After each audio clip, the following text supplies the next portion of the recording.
Hi, hello, good evening, my dear students. Welcome to the class. Myself, ನಾನು ಭಾಗ್ಯಶ್ರೀ ಜೋಶಿ ಅಂತ ಸಂಕಲ್ಪ learning solution ಇಂದ. ಮಕ್ಕಳೇ ನೀವು ಅನ್ಕೋತಿರ್ಬೋದು ಏನಪ್ಪಾ ಇವತ್ತು ಸಂಡೇ ಕೂಡ ಮ್ಯಾಮ್ ಬಿಡ್ತಾ ಇಲ್ಲ, ಇವತ್ತು ಆಟ ಆಡಕ್ ಹೋಗ್ಬೇಕು, ನಿದ್ದೆ ಮಾಡ್ಬೇಕು, ಫಿಲಂ ನೋಡ್ಬೇಕು, ಆದ್ರೂ ಕೂಡ ಮೇಡಮ್ ಇವತ್ತು ಬಿಡ್ತಾ ಇಲ್ಲ ಅಂತ ನೀವು ಬೈಕೋತಿರ್ಬೋದು ಅಲ್ವಾ. ಸಾಕು, ಬೆಳಗ್ಗೆಯಿಂದ ನಿದ್ದೆ ಮಾಡಿದ್ದಾಗಿದೆ, ಆಟ ಆಡಿದ್ದಾಗಿದೆ, ಟಿವಿ ನೋಡಿದ್ದಾಗಿದೆ, ಸಾಕು. ಇನ್ 1 hour ನಾವೇನ್ ಮಾಡೋಣ, ನಾವು ಇವತ್ತು ಬಹುಪದೋಕ್ತಿಗಳ ಬಗ್ಗೆ ತಿಳ್ಕೊಳ್ಳೋಣ. ಹಿಂದಿನ ಕ್ಲಾಸ್ ಅಲ್ಲಿ ನಾನು ಇದನ್ನ ಅರ್ಧ ಮಾಡಿದೀವಿ ಅಲ್ವಾ. ಸೊ ಎಲ್ಲಿ ನಾವು ಸ್ಟಾಪ್ ಮಾಡಿದ್ವಿ ಅಂತ ನೋಡೋಣ. ನಾನು ಏನೇನನ್ನ ಹೇಳಿದ್ದೆ, ಸೊ ಎಲ್ಲವೂ ಕೂಡ ನಿಮ್ಗೆ ನೆನಪಿದೆ ಅಂತ ಅನ್ಕೋತೀನಿ. ಒಂದ್ಸತಿ ರೀಕಾಲ್ ಮಾಡ್ಕೊಳ್ರಿ. ಓಕೆ, ನಾವೀಗ 10th standard students, right?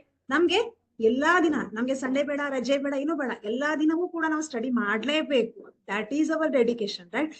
Okay, so start ಮಾಡೋಣ. ಹಾಗಿದ್ರೆ ಎಲ್ರು ರೆಡಿ ಇದ್ದೀರಾ? ಬಹುಪದೋಕ್ತಿಗಳ ಬಗ್ಗೆ ನಾವು ಅಧ್ಯಯನ ಮಾಡ್ತಾ ಇದ್ವಿ, ನೆನ್ಪಿದೆ ಅಲ್ವಾ? ಏನೇನನ್ನ ನೋಡಿದ್ವಿ ಹಾಗಿದ್ರೆ ನಾವು ಬಹುಪದೋಕ್ತಿಯಲ್ಲಿ ಹಿಂದಿನ ಒಂದು ಕ್ಲಾಸ್ ಅಲ್ಲಿ ಅಂತ ನೋಡಿದ್ರೆ? ಎಸ್ ಮೈ ಡಿಯರ್ ಸ್ಟೂಡೆಂಟ್ಸ್, ಸ್ಥಿರಾಂಕ ಅಂದ್ರೆ ಪದ ಅಂತಂದ್ರೆ ಏನು ಅಂತ ನೋಡಿದ್ವಿ. ಒಂದು ಸ್ಥಿರಾಂಕ ಮತ್ತು ಒಂದು ಚರಾಕ್ಷರವನ್ನ ಸೇರಿಸಿ ಬರೆದರೆ ಅದು ಒಂದು ಪದ ಆಗತ್ತೆ. ನೆಕ್ಸ್ಟ್ ನಾವೇನ್ ನೋಡಿದ್ವಿ? ಬೀಜೋಕ್ತಿಗಳು. ಬೀಜೋಕ್ತಿ ಮತ್ತು ಬಹುಪದೋಕ್ತಿಗೆ ಇರುವಂತಹ ವ್ಯತ್ಯಾಸ ಏನು? ಬಹುಪದೋಕ್ತಿಗಳಲ್ಲಿ ನಾವೇನ್ ಮಾಡ್ತೀವಿ, ಕೇವಲ ಚರಾಕ್ಷರದ ಘಾತಗಳು ಏನಾಗಿರ್ಬೇಕು, ಪೂರ್ಣ ಸಂಖ್ಯೆಗಳು ಆಗಿರ್ಬೇಕು. ಆದ್ರೆ ಬೀಜೋಕ್ತಿಗಳಲ್ಲಿ ಅದು ನೆಗೆಟಿವ್ ಆಗಿರಬಹುದು, ಅಥವಾ ಭಿನ್ನರಾಶಿ ರೂಪದಲ್ಲಿ ಬರಬಹುದು, ಅಥವಾ ದಶಮಾಂಶ ರೂಪದಲ್ಲಿ ಬರಬಹುದು. ಆದರೆ ಬಹುಪದೋಕ್ತಿಯಲ್ಲಿ ಕೇವಲ ನಾವು ಎಂತಹ ಒಂದು ಚರಾಕ್ಷರದ ಘಾತಗಳನ್ನ ನೋಡ್ತೀವಿ, ಕೇವಲ ಪೂರ್ಣ ಸಂಖ್ಯೆಗಳು. ಪೂರ್ಣ ಸಂಖ್ಯೆಗಳು ಅಂದ್ರೆ ಕೇವಲ ಧನಾತ್ಮಕ ಸಂಖ್ಯೆಗಳನ್ನ ಮಾತ್ರ ನೋಡ್ತೀವಿ. ಅಂತಹ ಒಂದು ಬೀಜೋಕ್ತಿಗಳಿಗೆ ನಾವು ಬಹುಪದೋಕ್ತಿಗಳು ಅಂತ ಕರಿತೀವಿ. ಇನ್ನೊಂದು ಕಂಡೀಷನ್ ನಿಮ್ಗೆ ನೆನಪಿರ್ಲಿ, ಎಲ್ಲಾ ಬೀಜೋಕ್ತಿಗಳು ಬಹುಪದೋಕ್ತಿಗಳಾಗಕ್ಕೆ ಸಾಧ್ಯ ಇದೆ, ಆದರೆ ಎಲ್ಲಾ ಬಹುಪದೋಕ್ತಿಗಳು ಬೀಜೋಕ್ತಿಗಳು ಅಂದ್ರೆ ಎಲ್ಲಾ ಬಹುಪದೋಕ್ತಿಗಳು ಬೀಜೋಕ್ತಿಗಳಾಗಬಹುದು, ಆದ್ರೆ ಎಲ್ಲಾ ಬೀಜೋಕ್ತಿಗಳು ಬಹುಪದೋಕ್ತಿಗಳಾಗೋದಕ್ಕೆ ಸಾಧ್ಯ ಇಲ್ಲ. ಯಾಕೆ ಅಂತಂದ್ರೆ ಬೀಜೋಕ್ತಿಗಳಲ್ಲಿ ನಾವು ಎಲ್ಲಾ ರೀತಿಯಾದ ಘಾತಗಳನ್ನ ನೋಡ್ತೀವಿ, ಆದ್ರೆ ಬಹುಪದೋಕ್ತಿಯಲ್ಲಿ ಕೇವಲ ಧನಾತ್ಮಕ ಘಾತಗಳನ್ನ ನೋಡ್ತೀವಿ. ನೆಕ್ಸ್ಟ್ ನಾವು ಪದಗಳ ಆಧಾರದ ಮೇಲೆ ಬಹುಪದೋಕ್ತಿಯನ್ನ ವಿಂಗಡಿಸಿದ್ವಿ. ಏಕಪದೋಕ್ತಿ, ಒಂದೇ ಪದ ಇದ್ರೆ, 2 ಪದ ಇದ್ರೆ ದ್ವಿಪದೋಕ್ತಿ, 3 ಪದ ಇದ್ರೆ ತ್ರಿಪದೋಕ್ತಿ. ಅದ್ರ ಜೊತೆಗೆ ಸ್ಥಿರ ಬಹುಪದೋಕ್ತಿ ಅಂದ್ರೆ ಏನು, ಶೂನ್ಯ ಬಹುಪದೋಕ್ತಿ ಅಂದ್ರೆ ಏನು ಅಂತ ನೋಡಿದ್ವಿ, ನೆನ್ಪಿದೆ? ನೆಕ್ಸ್ಟ್ ನಾವು ಡಿಗ್ರಿಯನ್ನ ಡಿಸ್ಕಸ್ ಮಾಡಿದ್ವಿ, ನೆನ್ಪಿದೆ ಅಲ್ವಾ? ಮಹತ್ತಮ ಘಾತ ಅಥವಾ ಗರಿಷ್ಠ ಘಾತ, ಇದನ್ನ ನಾವು 9th ಸ್ಟ್ಯಾಂಡರ್ಡ್ ಅಲ್ಲೂ ಕೂಡ ಅಧ್ಯಯನ ಮಾಡಿದೀವಿ. ಓಕೆ, ಈ ಡಿಗ್ರಿಯ ಆಧಾರದ ಮೇಲೆ ನಾವು ಬಹುಪದೋಕ್ತಿಗಳನ್ನ ಡಿಗ್ರಿ 1 ಇದ್ರೆ ಅದನ್ನ ರೇಖಾತ್ಮಕ ಅಂತ ಹೇಳ್ತೀವಿ, ಡಿಗ್ರಿ 2 ಇದ್ರೆ ಅದನ್ನ ವರ್ಗ ಬಹುಪದೋಕ್ತಿ ಅಂತ ಹೇಳ್ತೀವಿ, ಡಿಗ್ರಿ 3 ಇದ್ರೆ ಅದನ್ನ ಘನ ಬಹುಪದೋಕ್ತಿ ಅಂತ ಹೇಳ್ತೀವಿ ಅಲ್ವಾ. ಇಷ್ಟು ನಮ್ಗೆ ಕ್ಲಿಯರ್ ಆಗಿ ಗೊತ್ತಾಗಿದೆ. ಸೊ ಇವತ್ತು ನಾವೇನ್ ಮಾಡೋಣ, ಇಲ್ಲಿವರೆಗೂ ನಾವು ಈಗಾಗ್ಲೇ ಕಲ್ತಿದೀವಿ. ಇವತ್ತು ನೆಕ್ಸ್ಟ್ ಕಾನ್ಸೆಪ್ಟ್ ಅನ್ನ ತಿಳಿಯೋಣ. So very very interesting concept ಆಗಿದೆ. ಈ ಟಾಪಿಕ್ ಒಂಥರ ಇಂಟ್ರೆಸ್ಟಿಂಗ್ ಆಗಿದೆ. Okay, yes. So all are ready? Okay, P of X ನ ಬೆಲೆ. ನೆಕ್ಸ್ಟ್ ಕಾನ್ಸೆಪ್ಟ್ ನಮ್ಗೆ ಏನ್ ಬರುತ್ತೆ ಅಂದ್ರೆ ಪಿ ಆಫ್ ಎಕ್ಸ್ ನ ಬೆಲೆ. ನಾನು ಹೇಳಿದೆ ನಿಮ್ಗೆ ಪಿ ಆಫ್ ಎಕ್ಸ್ ಅಂತಂದ್ರೆ ಏನು ಅಂತ. ನಾನು ಹಿಂದಿನ ಒಂದು ಕ್ಲಾಸ್ ಅಲ್ಲಿ ನಿಮ್ಗೆ ಹೇಳಿದ್ದೆ, ಪಿ ಆಫ್ ಎಕ್ಸ್ ಅಂತಂದ್ರೆ ಏನು, ಬಹುಪದೋಕ್ತಿಯ ಹೆಸರು. ಸೊ ನಮ್ಗೆ ನಿಮ್ಗೆ ಎಲ್ರಿಗೂ ಯಾವ ತರಹ ಹೆಸರಿದೆ ಹಾಗೆ ನಾವು ಬಹುಪದೋಕ್ತಿಯನ್ನು ಕೂಡ ಒಂದು ಹೆಸರಿಂದ ಡಿನೋಟ್ ಮಾಡ್ತೀವಿ. ಅಲ್ಲಿ ನೀವು ಯಾವ ಬೇಕಾದ್ರೂ ಹೆಸರನ್ನ ತಗೋಬಹುದು ಅಂತ ನಾನು ಹೇಳಿದೆ. ಅಂದ್ರೆ ನೀವು ಎ ಆಫ್ ಎಕ್ಸ್ ಅಂತ ತಗೋಬಹುದು, ಜಿ ಆಫ್ ಎಕ್ಸ್ ಅಂತ ತಗೋಬಹುದು, ಎಫ್ ಆಫ್ ಎಕ್ಸ್ ಅಂತ ತಗೋಬಹುದು. Okay, so F of X ಅಂತ ಹೀಗೂ ತಗೋಬಹುದು, ಜಿ ಆಫ್ ಎಕ್ಸ್ ಅಂತಾನೂ ತಗೋಬಹುದು. ಬಟ್ ನಾವೇನ್ ಮಾಡೋಣ, ಜನರಲ್ ಆಗಿ ಪಾಲಿನೋಮಿಯಲ್, ಇದನ್ನ ಇಂಗ್ಲಿಷ್ ಅಲ್ಲಿ ಪಾಲಿನೋಮಿಯಲ್ಸ್ ಅಂತ ಕರೀತಾರೆ. ಸೊ ಪಾಲಿನೋಮಿಯಲ್ ಅಂತಂದ್ರೆ ಪಿ ಆಫ್ ಎಕ್ಸ್ ಅಂತ ತಗೊಳ್ಳೋಣ. ಇದು ಒಂದು ಬಹುಪದೋಕ್ತಿಯ ಹೆಸರು. ಇಲ್ಲಿ ಪಿ ಆಫ್ ಎಕ್ಸ್ ನ ಬೆಲೆ ಅಂತಂದ್ರೆ ಯಾವುದಕ್ಕೆ ನಾವು ಪಿ ಆಫ್ ಎಕ್ಸ್ ನ ಬೆಲೆ ಅಂತ ಹೇಳ್ತೀವಿ? C, P of X is equal to X square minus 3x minus 4 ಎಂಬ ಬಹುಪದೋಕ್ತಿಯನ್ನ ತಗೊಂಡಿದ್ದಾರೆ. ತಗೊಂಡಾಗ ಇಲ್ಲಿ ಎಕ್ಸ್ ಇಸ್ ಈಕ್ವಲ್ ಟು 2 ಎಂದು ಆದೇಶಿಸಿದಾಗ ಏನಾಗತ್ತೆ? ಎಕ್ಸ್ ಇಸ್ ಈಕ್ವಲ್ ಟು 2 ಅಂತ ನಾವು ಆದೇಶಿಸ್ತಾ ಇದ್ದೀವಿ. ಅಂದ್ರೆ ಎಲ್ಲಿ ಎಕ್ಸ್ ಇದೆ ಆ ಎಕ್ಸ್ ನ ಜಾಗದಲ್ಲಿ 2ಅನ್ನ ನಾವು ಆದೇಶ ಮಾಡೋಣ. ಅವಾಗ ಏನಾಗತ್ತೆ, 2 ಸ್ಕ್ವೇರ್ ಮೈನಸ್ 3 ಇಂಟು 2 ಮೈನಸ್ 4 ಆಗತ್ತೆ. ಸೊ 2 ಸ್ಕ್ವೇರ್ ಅಂದ್ರೆ 4, 2ರ ಘಾತ 4, ಹೌದಾ? 2 ಸ್ಕ್ವೇರ್ -3 ಇಂಟು 2 -4 ಅಲ್ವಾ. ಸೊ 2ರ ಘಾತ 4, 2ರ ಘಾತ 2 ಅಂದ್ರೆ 4, 3 2 6 -4 +4 -4 ಕ್ಯಾನ್ಸಲ್ ಆಗತ್ತೆ. ಎಷ್ಟು ಬಂತು? -6 ಅಂತ ಬಂತು. ಯಾವಾಗ ನಿಮಗೆ -6 ಬಂತು? ಯಾವಾಗ ನೀವು ಎಕ್ಸ್ ನ ಜಾಗದಲ್ಲಿ 2 ಅಂತ ಆದೇಶ ಮಾಡಿದೀರಾ. x = 2 ಅಂತ ಇದ್ದಾಗ ಈ P(2) ನ ಬೆಲೆ ಎಷ್ಟು ಬಂತು ನಿಮ್ಗೆ? -6 ಅಂತ ಬಂತು. ಈ -6ಗೆ ನಾವೇನಂತ ಹೇಳ್ತೀವಿ? P(x) ನ ಬೆಲೆ, ಅಂದ್ರೆ ಈ ಒಂದು ಬಹುಪದೋಕ್ತಿಯ ಬೆಲೆ ಅಂತ ಹೇಳ್ತೀವಿ. ಇಲ್ಲಿ x ಗೆ ನೀವು ಯಾವ ಒಂದು ಬೆಲೆಯನ್ನ ಹಾಕ್ತಾ ಹೋಗ್ತೀರಾ ಅದರ ಆಧಾರದ ಮೇಲೆ ನಿಮ್ಗೆ P(x) ನ ಬೆಲೆ ಸಿಗತ್ತೆ. ಫಾರ್ ಎಕ್ಸಾಂಪಲ್, ಈಗ ಸಿಂಪಲ್ ಆಗಿ ಒಂದು ಎಕ್ಸಾಂಪಲ್ ಅನ್ನ ತಗೊಂಡ್ರೆ, ನಾನು P(x) = x + 3 ಅಂತ ತಗೋತೀನಿ. ಓಕೆ, ಈಗ x ನ ಜಾಗದಲ್ಲಿ 1 ಅಂತ ನಾನು ಹಾಕಿದ್ರೆ ಏನ್ ಸಿಗತ್ತೆ? 1 + 3 ಅಂತಂದ್ರೆ 4, 2 ಅಂತ ಹಾಕಿದ್ರೆ 2 + 3 ಅಂತಂದ್ರೆ 5, ಹಾಗೆ 3 ಅಂತ ಹಾಕಿದ್ರೆ 3 + 3 ಅಂತಂದ್ರೆ 6, ರೈಟ್? ಅಂದ್ರೆ ಇಲ್ಲಿ ನನಗೆ x ಗೆ ಯಾವ ಒಂದು ಬೆಲೆಯನ್ನ ನೀವು ಹಾಕ್ತಾ ಹೋಗ್ತೀರಾ ಆ ಒಂದು ಬೆಲೆಗೆ ಅನುಗುಣವಾಗಿ ನಿಮ್ಗೆ P(x) ಸಿಗತ್ತೆ. ಇದಕ್ಕೆ ನಾವೇನಂತ ಹೇಳ್ತೀವಿ? P(x) ನ ಬೆಲೆ ಅಂತ ಹೇಳ್ತೀವಿ.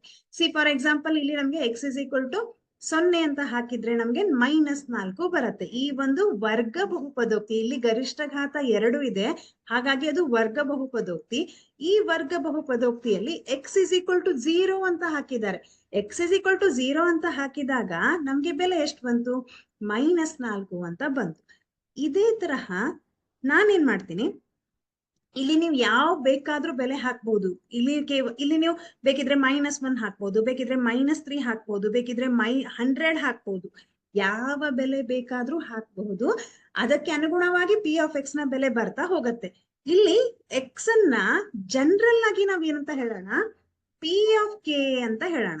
ಓಕೆ, ಅಂದ್ರೆ P(x) ಅನ್ನ ನಾವು ಜನರಲ್ ಆಗಿ ಏನಂತ ಹೇಳೋಣ? k ಅಂತ ಹೇಳೋಣ. ಆವಾಗ ಏನಾಗತ್ತೆ?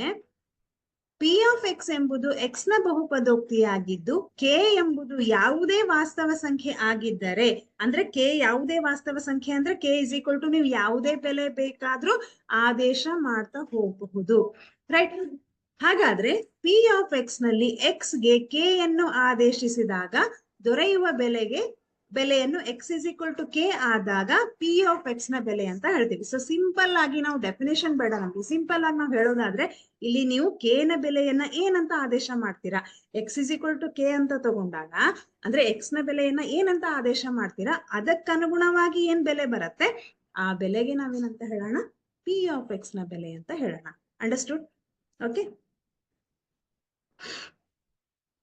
ಓಕೆ, ನೆಕ್ಸ್ಟ್ ನೋಡೋಣ ಏನಿದೆ ನೆಕ್ಸ್ಟ್ ಕಾನ್ಸೆಪ್ಟ್ ಅಂತಂದ್ರೆ ಬಹುಪದೋಕ್ತಿಯ ಶೂನ್ಯತೆ. ನಿಮ್ ಹತ್ರ ಎಲ್ಲರ ಹತ್ರ ನೋಟ್ಬುಕ್ ಮತ್ತೆ ಪೆನ್ ಜೊತೆಗೆ ರೆಡಿ ಇರ್ಬೇಕು ಅಂತ ನಾನು ಫಸ್ಟ್ ಕ್ಲಾಸ್ ಅಲ್ಲೇ ಹೇಳಿದ್ದೀನಿ ನಿಮ್ಗೆಲ್ರಿಗೂ.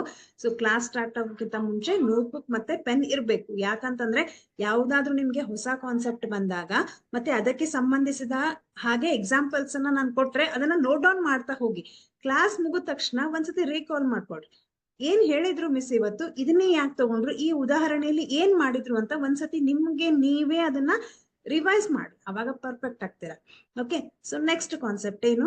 ಬಹುಪದೋಕ್ತಿಯ ಶೂನ್ಯತೆ. ಇದು ಕೂಡ ವೆರಿ ವೆರಿ ವೆರಿ ಇಂಪಾರ್ಟೆಂಟ್. ಬಹುಪದೋಕ್ತಿಯ ಶೂನ್ಯತೆ ಯಾವುದನ್ನ ನಾವು ಬಹುಪದೋಕ್ತಿಯ ಶೂನ್ಯತೆ ಅಂತ ಹೇಳ್ತೀವಿ? ಸಿ ಫಾರ್ ಎಕ್ಸಾಂಪಲ್, P(x) = ನಾನೇನ್ ಮಾಡ್ತೀನಿ, ಇಲ್ಲಿ x + 5 ಅಂತ ತಗೋತೇನೆ. ಇದು ಒಂದು ರೇಖಾತ್ಮಕ ಬಹುಪದೋಕ್ತಿ. ನೀವು ವರ್ಗ ಬಹುಪದೋಕ್ತಿ ತಗೋಬಹುದು ಅಥವಾ ಘನ ಬಹುಪದೋಕ್ತಿ ತಗೋಬಹುದು. ಸೊ ಸಿಂಪಲ್ ಆಗಿ ನಿಮ್ಗೆ ಅರ್ಥ ಆಗ್ಲಿ ಅನ್ನೋದಕ್ಕೋಸ್ಕರ ನಾನು ರೇಖಾತ್ಮಕ ಬಹುಪದೋಕ್ತಿಯನ್ನ ತಗೊಂಡಿದ್ದೀನಿ. ಈಗ ನಾವೇನ್ ಮಾಡೋಣ? x ನ ಜಾಗದಲ್ಲಿ 1 ಅಂತ ಆದೇಶ ಮಾಡಿದ್ರೆ 1 + 5 ಅಂತಂದ್ರೆ 6 ಬಂತು. x ನ ಜಾಗದಲ್ಲಿ 2 ಅಂತ ಹಾಕಿದ್ರೆ 2 + 5 ಅಂತಂದ್ರೆ 7 ಬಂತು, ರೈಟ್? ಹಾಗೆ ಅಂದ್ರೆ x ನ ಜಾಗದಲ್ಲಿ ನಾನೇನಾದ್ರೂ -3 ಅಂತ ಹಾಕಿದ್ರೆ -3 + 5 ಎಷ್ಟು ಬಂತು ಮಕ್ಕಳೇ? ಇಲ್ಲೂ ಕೂಡ 2 ಬಂತು. ಹಾಗೆ P(4) ಹಾಕಿದ್ರೆ 4 + 5 = 9. ಈಗ ನಾನೇನ್ ಮಾಡ್ತೀನಿ? P(-5) ಅಂತ ಹಾಕ್ತೀನಿ. ಅವಾಗ ಏನಾಗುತ್ತೆ? -5 + 5 = 0 -5 + 5 ಕ್ಯಾನ್ಸಲ್ ಆಗುತ್ತೆ. ಸೊ 0 ಬಂತು. ಓಕೆ, ಇನ್ನೊಂದು ಎಕ್ಸಾಂಪಲ್ ಅನ್ನ ನೋಡಿದ್ರೆ ಇಲ್ಲಿ x + 1 ಅಂತ ಇದೆ. ಇಲ್ಲೂ ಕೂಡ 1 ಅಂತ ಹಾಕಿದ್ರೆ 1 + 1 = 2 ಅಂತ ಬರುತ್ತೆ. p ಆಫ್ -1 ಅಂತ ಹಾಕಿದ್ರೆ -1 + 1 = 0 ಬರುತ್ತೆ. ಎರಡು ಕ್ಯಾನ್ಸಲ್ ಆಗುತ್ತೆ. ಶೂನ್ಯತೆ ಅಂತ ನಾವು ಯಾವುದಕ್ಕೆ ಹೇಳ್ತೀವಿ ಅಂತ ಅಂದ್ರೆ, ಯಾವಾಗ ನಿಮಗೆ p ಆಫ್ x ನ ಬೆಲೆ 0 ಬರುತ್ತೆ, ಯಾವಾಗ ನಿಮಗೆ p ಆಫ್ x ನ ಬೆಲೆ 0 ಬರುತ್ತೆ, ಯಾವಾಗ ನೀವು x = ಇಲ್ಲಿ ಯಾವ ಒಂದು ಬೆಲೆಯನ್ನ ಆದೇಶ ಮಾಡ್ತೀರಾ ಆ ಬೆಲೆಗೆ 0 ಬಂದಿರತ್ತೆ. ಅಂದ್ರೆ ಫಾರ್ ಎಕ್ಸಾಂಪಲ್ ಇಲ್ಲಿ ನಾನು -1 ಅಂತ ಹಾಕಿದಾಗ ನನಗೆ 0 ಬಂತು. ಹಾಗಾಗಿ ಈ -1 ನಾನೇನಂತ ಹೇಳ್ತೀನಿ, ಈ ಒಂದು p ಆಫ್ x ನ ಶೂನ್ಯತೆ ಅಂತ ಹೇಳ್ತೀನಿ. ಯಾವ ಬೆಲೆಗೆ ಬಹುಪದೋಕ್ತಿಯ ಬೆಲೆ 0 ಬರುತ್ತೆ ಅಂತಹ ಬೆಲೆಗೆ, ಆ ಬೆಲೆಗೆ ನಾವೇನಂತ ಹೇಳ್ತೀವಿ, ಬಹುಪದೋಕ್ತಿಯ ಶೂನ್ಯತೆ ಅಂತ ಹೇಳ್ತೀವಿ. ಇಲ್ಲಿ x = -1 ಅಂದ್ರೆ x ನ ಜಾಗದಲ್ಲಿ -1 ಅಂತ ಹಾಕಿದಾಗ 0 ಬಂತು.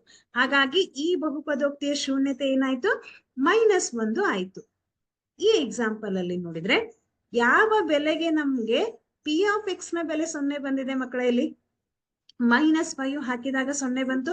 ಹಾಗಾಗಿ x = -5.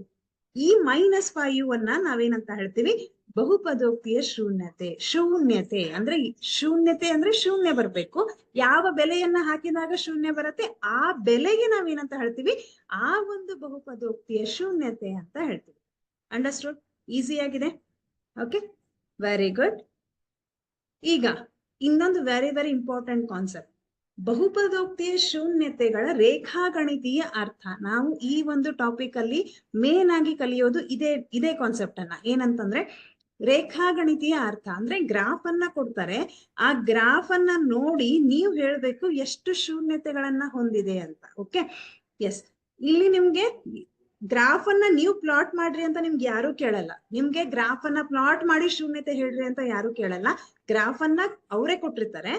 ಆ ಗ್ರಾಫ್ ಅನ್ನ ನೋಡ್ಕೊಂಡು, ನಕ್ಷೆಯನ್ನ ನೋಡ್ಕೊಂಡು ನೀವು ಕೇವಲ ಶೂನ್ಯತೆಗಳ ಸಂಖ್ಯೆ ಎಷ್ಟು ಅಂತ ನೀವು ಹೇಳ್ಬೇಕು. Okay, yes. ಸೊ ಗ್ರಾಫ್ ಹೇಗಾಗೋದು, ಗ್ರಾಫ್ ಹೇಗ್ ಹಾಕೋದು ಅಂತ ನಮಗ್ ಗೊತ್ತಿದೆ. ನಕ್ಷೆಯನ್ನ ಹೇಗೆ ಪ್ಲಾಟ್ ಮಾಡೋದು, ಮಿಸ್ ಗ್ರಾಫ್ ಪೇಪರ್ ಕೊಡ್ತಾರೆ, ಒಂದ್ x ಅಕ್ಷ ಹಾಕೋದು, ಒಂದ್ y ಅಕ್ಷ ಹಾಕೋದು. ಎಸ್, ಸೊ ನಮ್ಗೆ ಗೊತ್ತಿದೆ, ರೈಟ್? ಅಡ್ಡ ಗೆರೆಗೆ ನಾವು x ಅಕ್ಷ ಅಂತೀವಿ, x', ಇದು y, ಇದು y'. ಎಲ್ಲಿ x ಅಕ್ಷ ಮತ್ತು y ಅಕ್ಷ ಸಂಧಿಸತ್ತೆ ಆ ಒಂದು ಬೆಲೆಗೆ, ಆ ಒಂದು ಇದಕ್ಕೆ ನಾವೇನಂತೀವಿ, ಮೂಲ ಬಿಂದು ಅಂತ ಕರಿತೀವಿ, ಒರಿಜಿನ್ ಅಂತ ಕರೀತಾರೆ. ಇಷ್ಟು ನಮ್ಗೆ ಗೊತ್ತಿರುವಂತಹ ಮಾಹಿತಿ. ಎದಕ್ಕೆ ಸಂಬಂಧಪಟ್ಟ ಹಾಗೆ ಒಂದು ನಕ್ಷೆಯನ್ನ ತೆಗಿಬೇಕಾದ್ರೆ ನಕ್ಷೆಯನ್ನ ಹೇಗ್ ಹಾಕೋದು, ಇಲ್ಲಿ ನಮ್ಗೆ ಒಂದು ಬಹುಪದೋಕ್ತಿಯನ್ನ ಕೊಟ್ಟಿದ್ದಾರೆ. ಏನಂತಂದ್ರೆ p ಆಫ್ x = 2x + 3 ಅಂತ ಒಂದು ಬಹುಪದೋಕ್ತಿಯನ್ನ ಕೊಟ್ಟಿದ್ದಾರೆ. ಓಕೆ, ಈಗ ನಾವೇನ್ ಮಾಡೋಣ,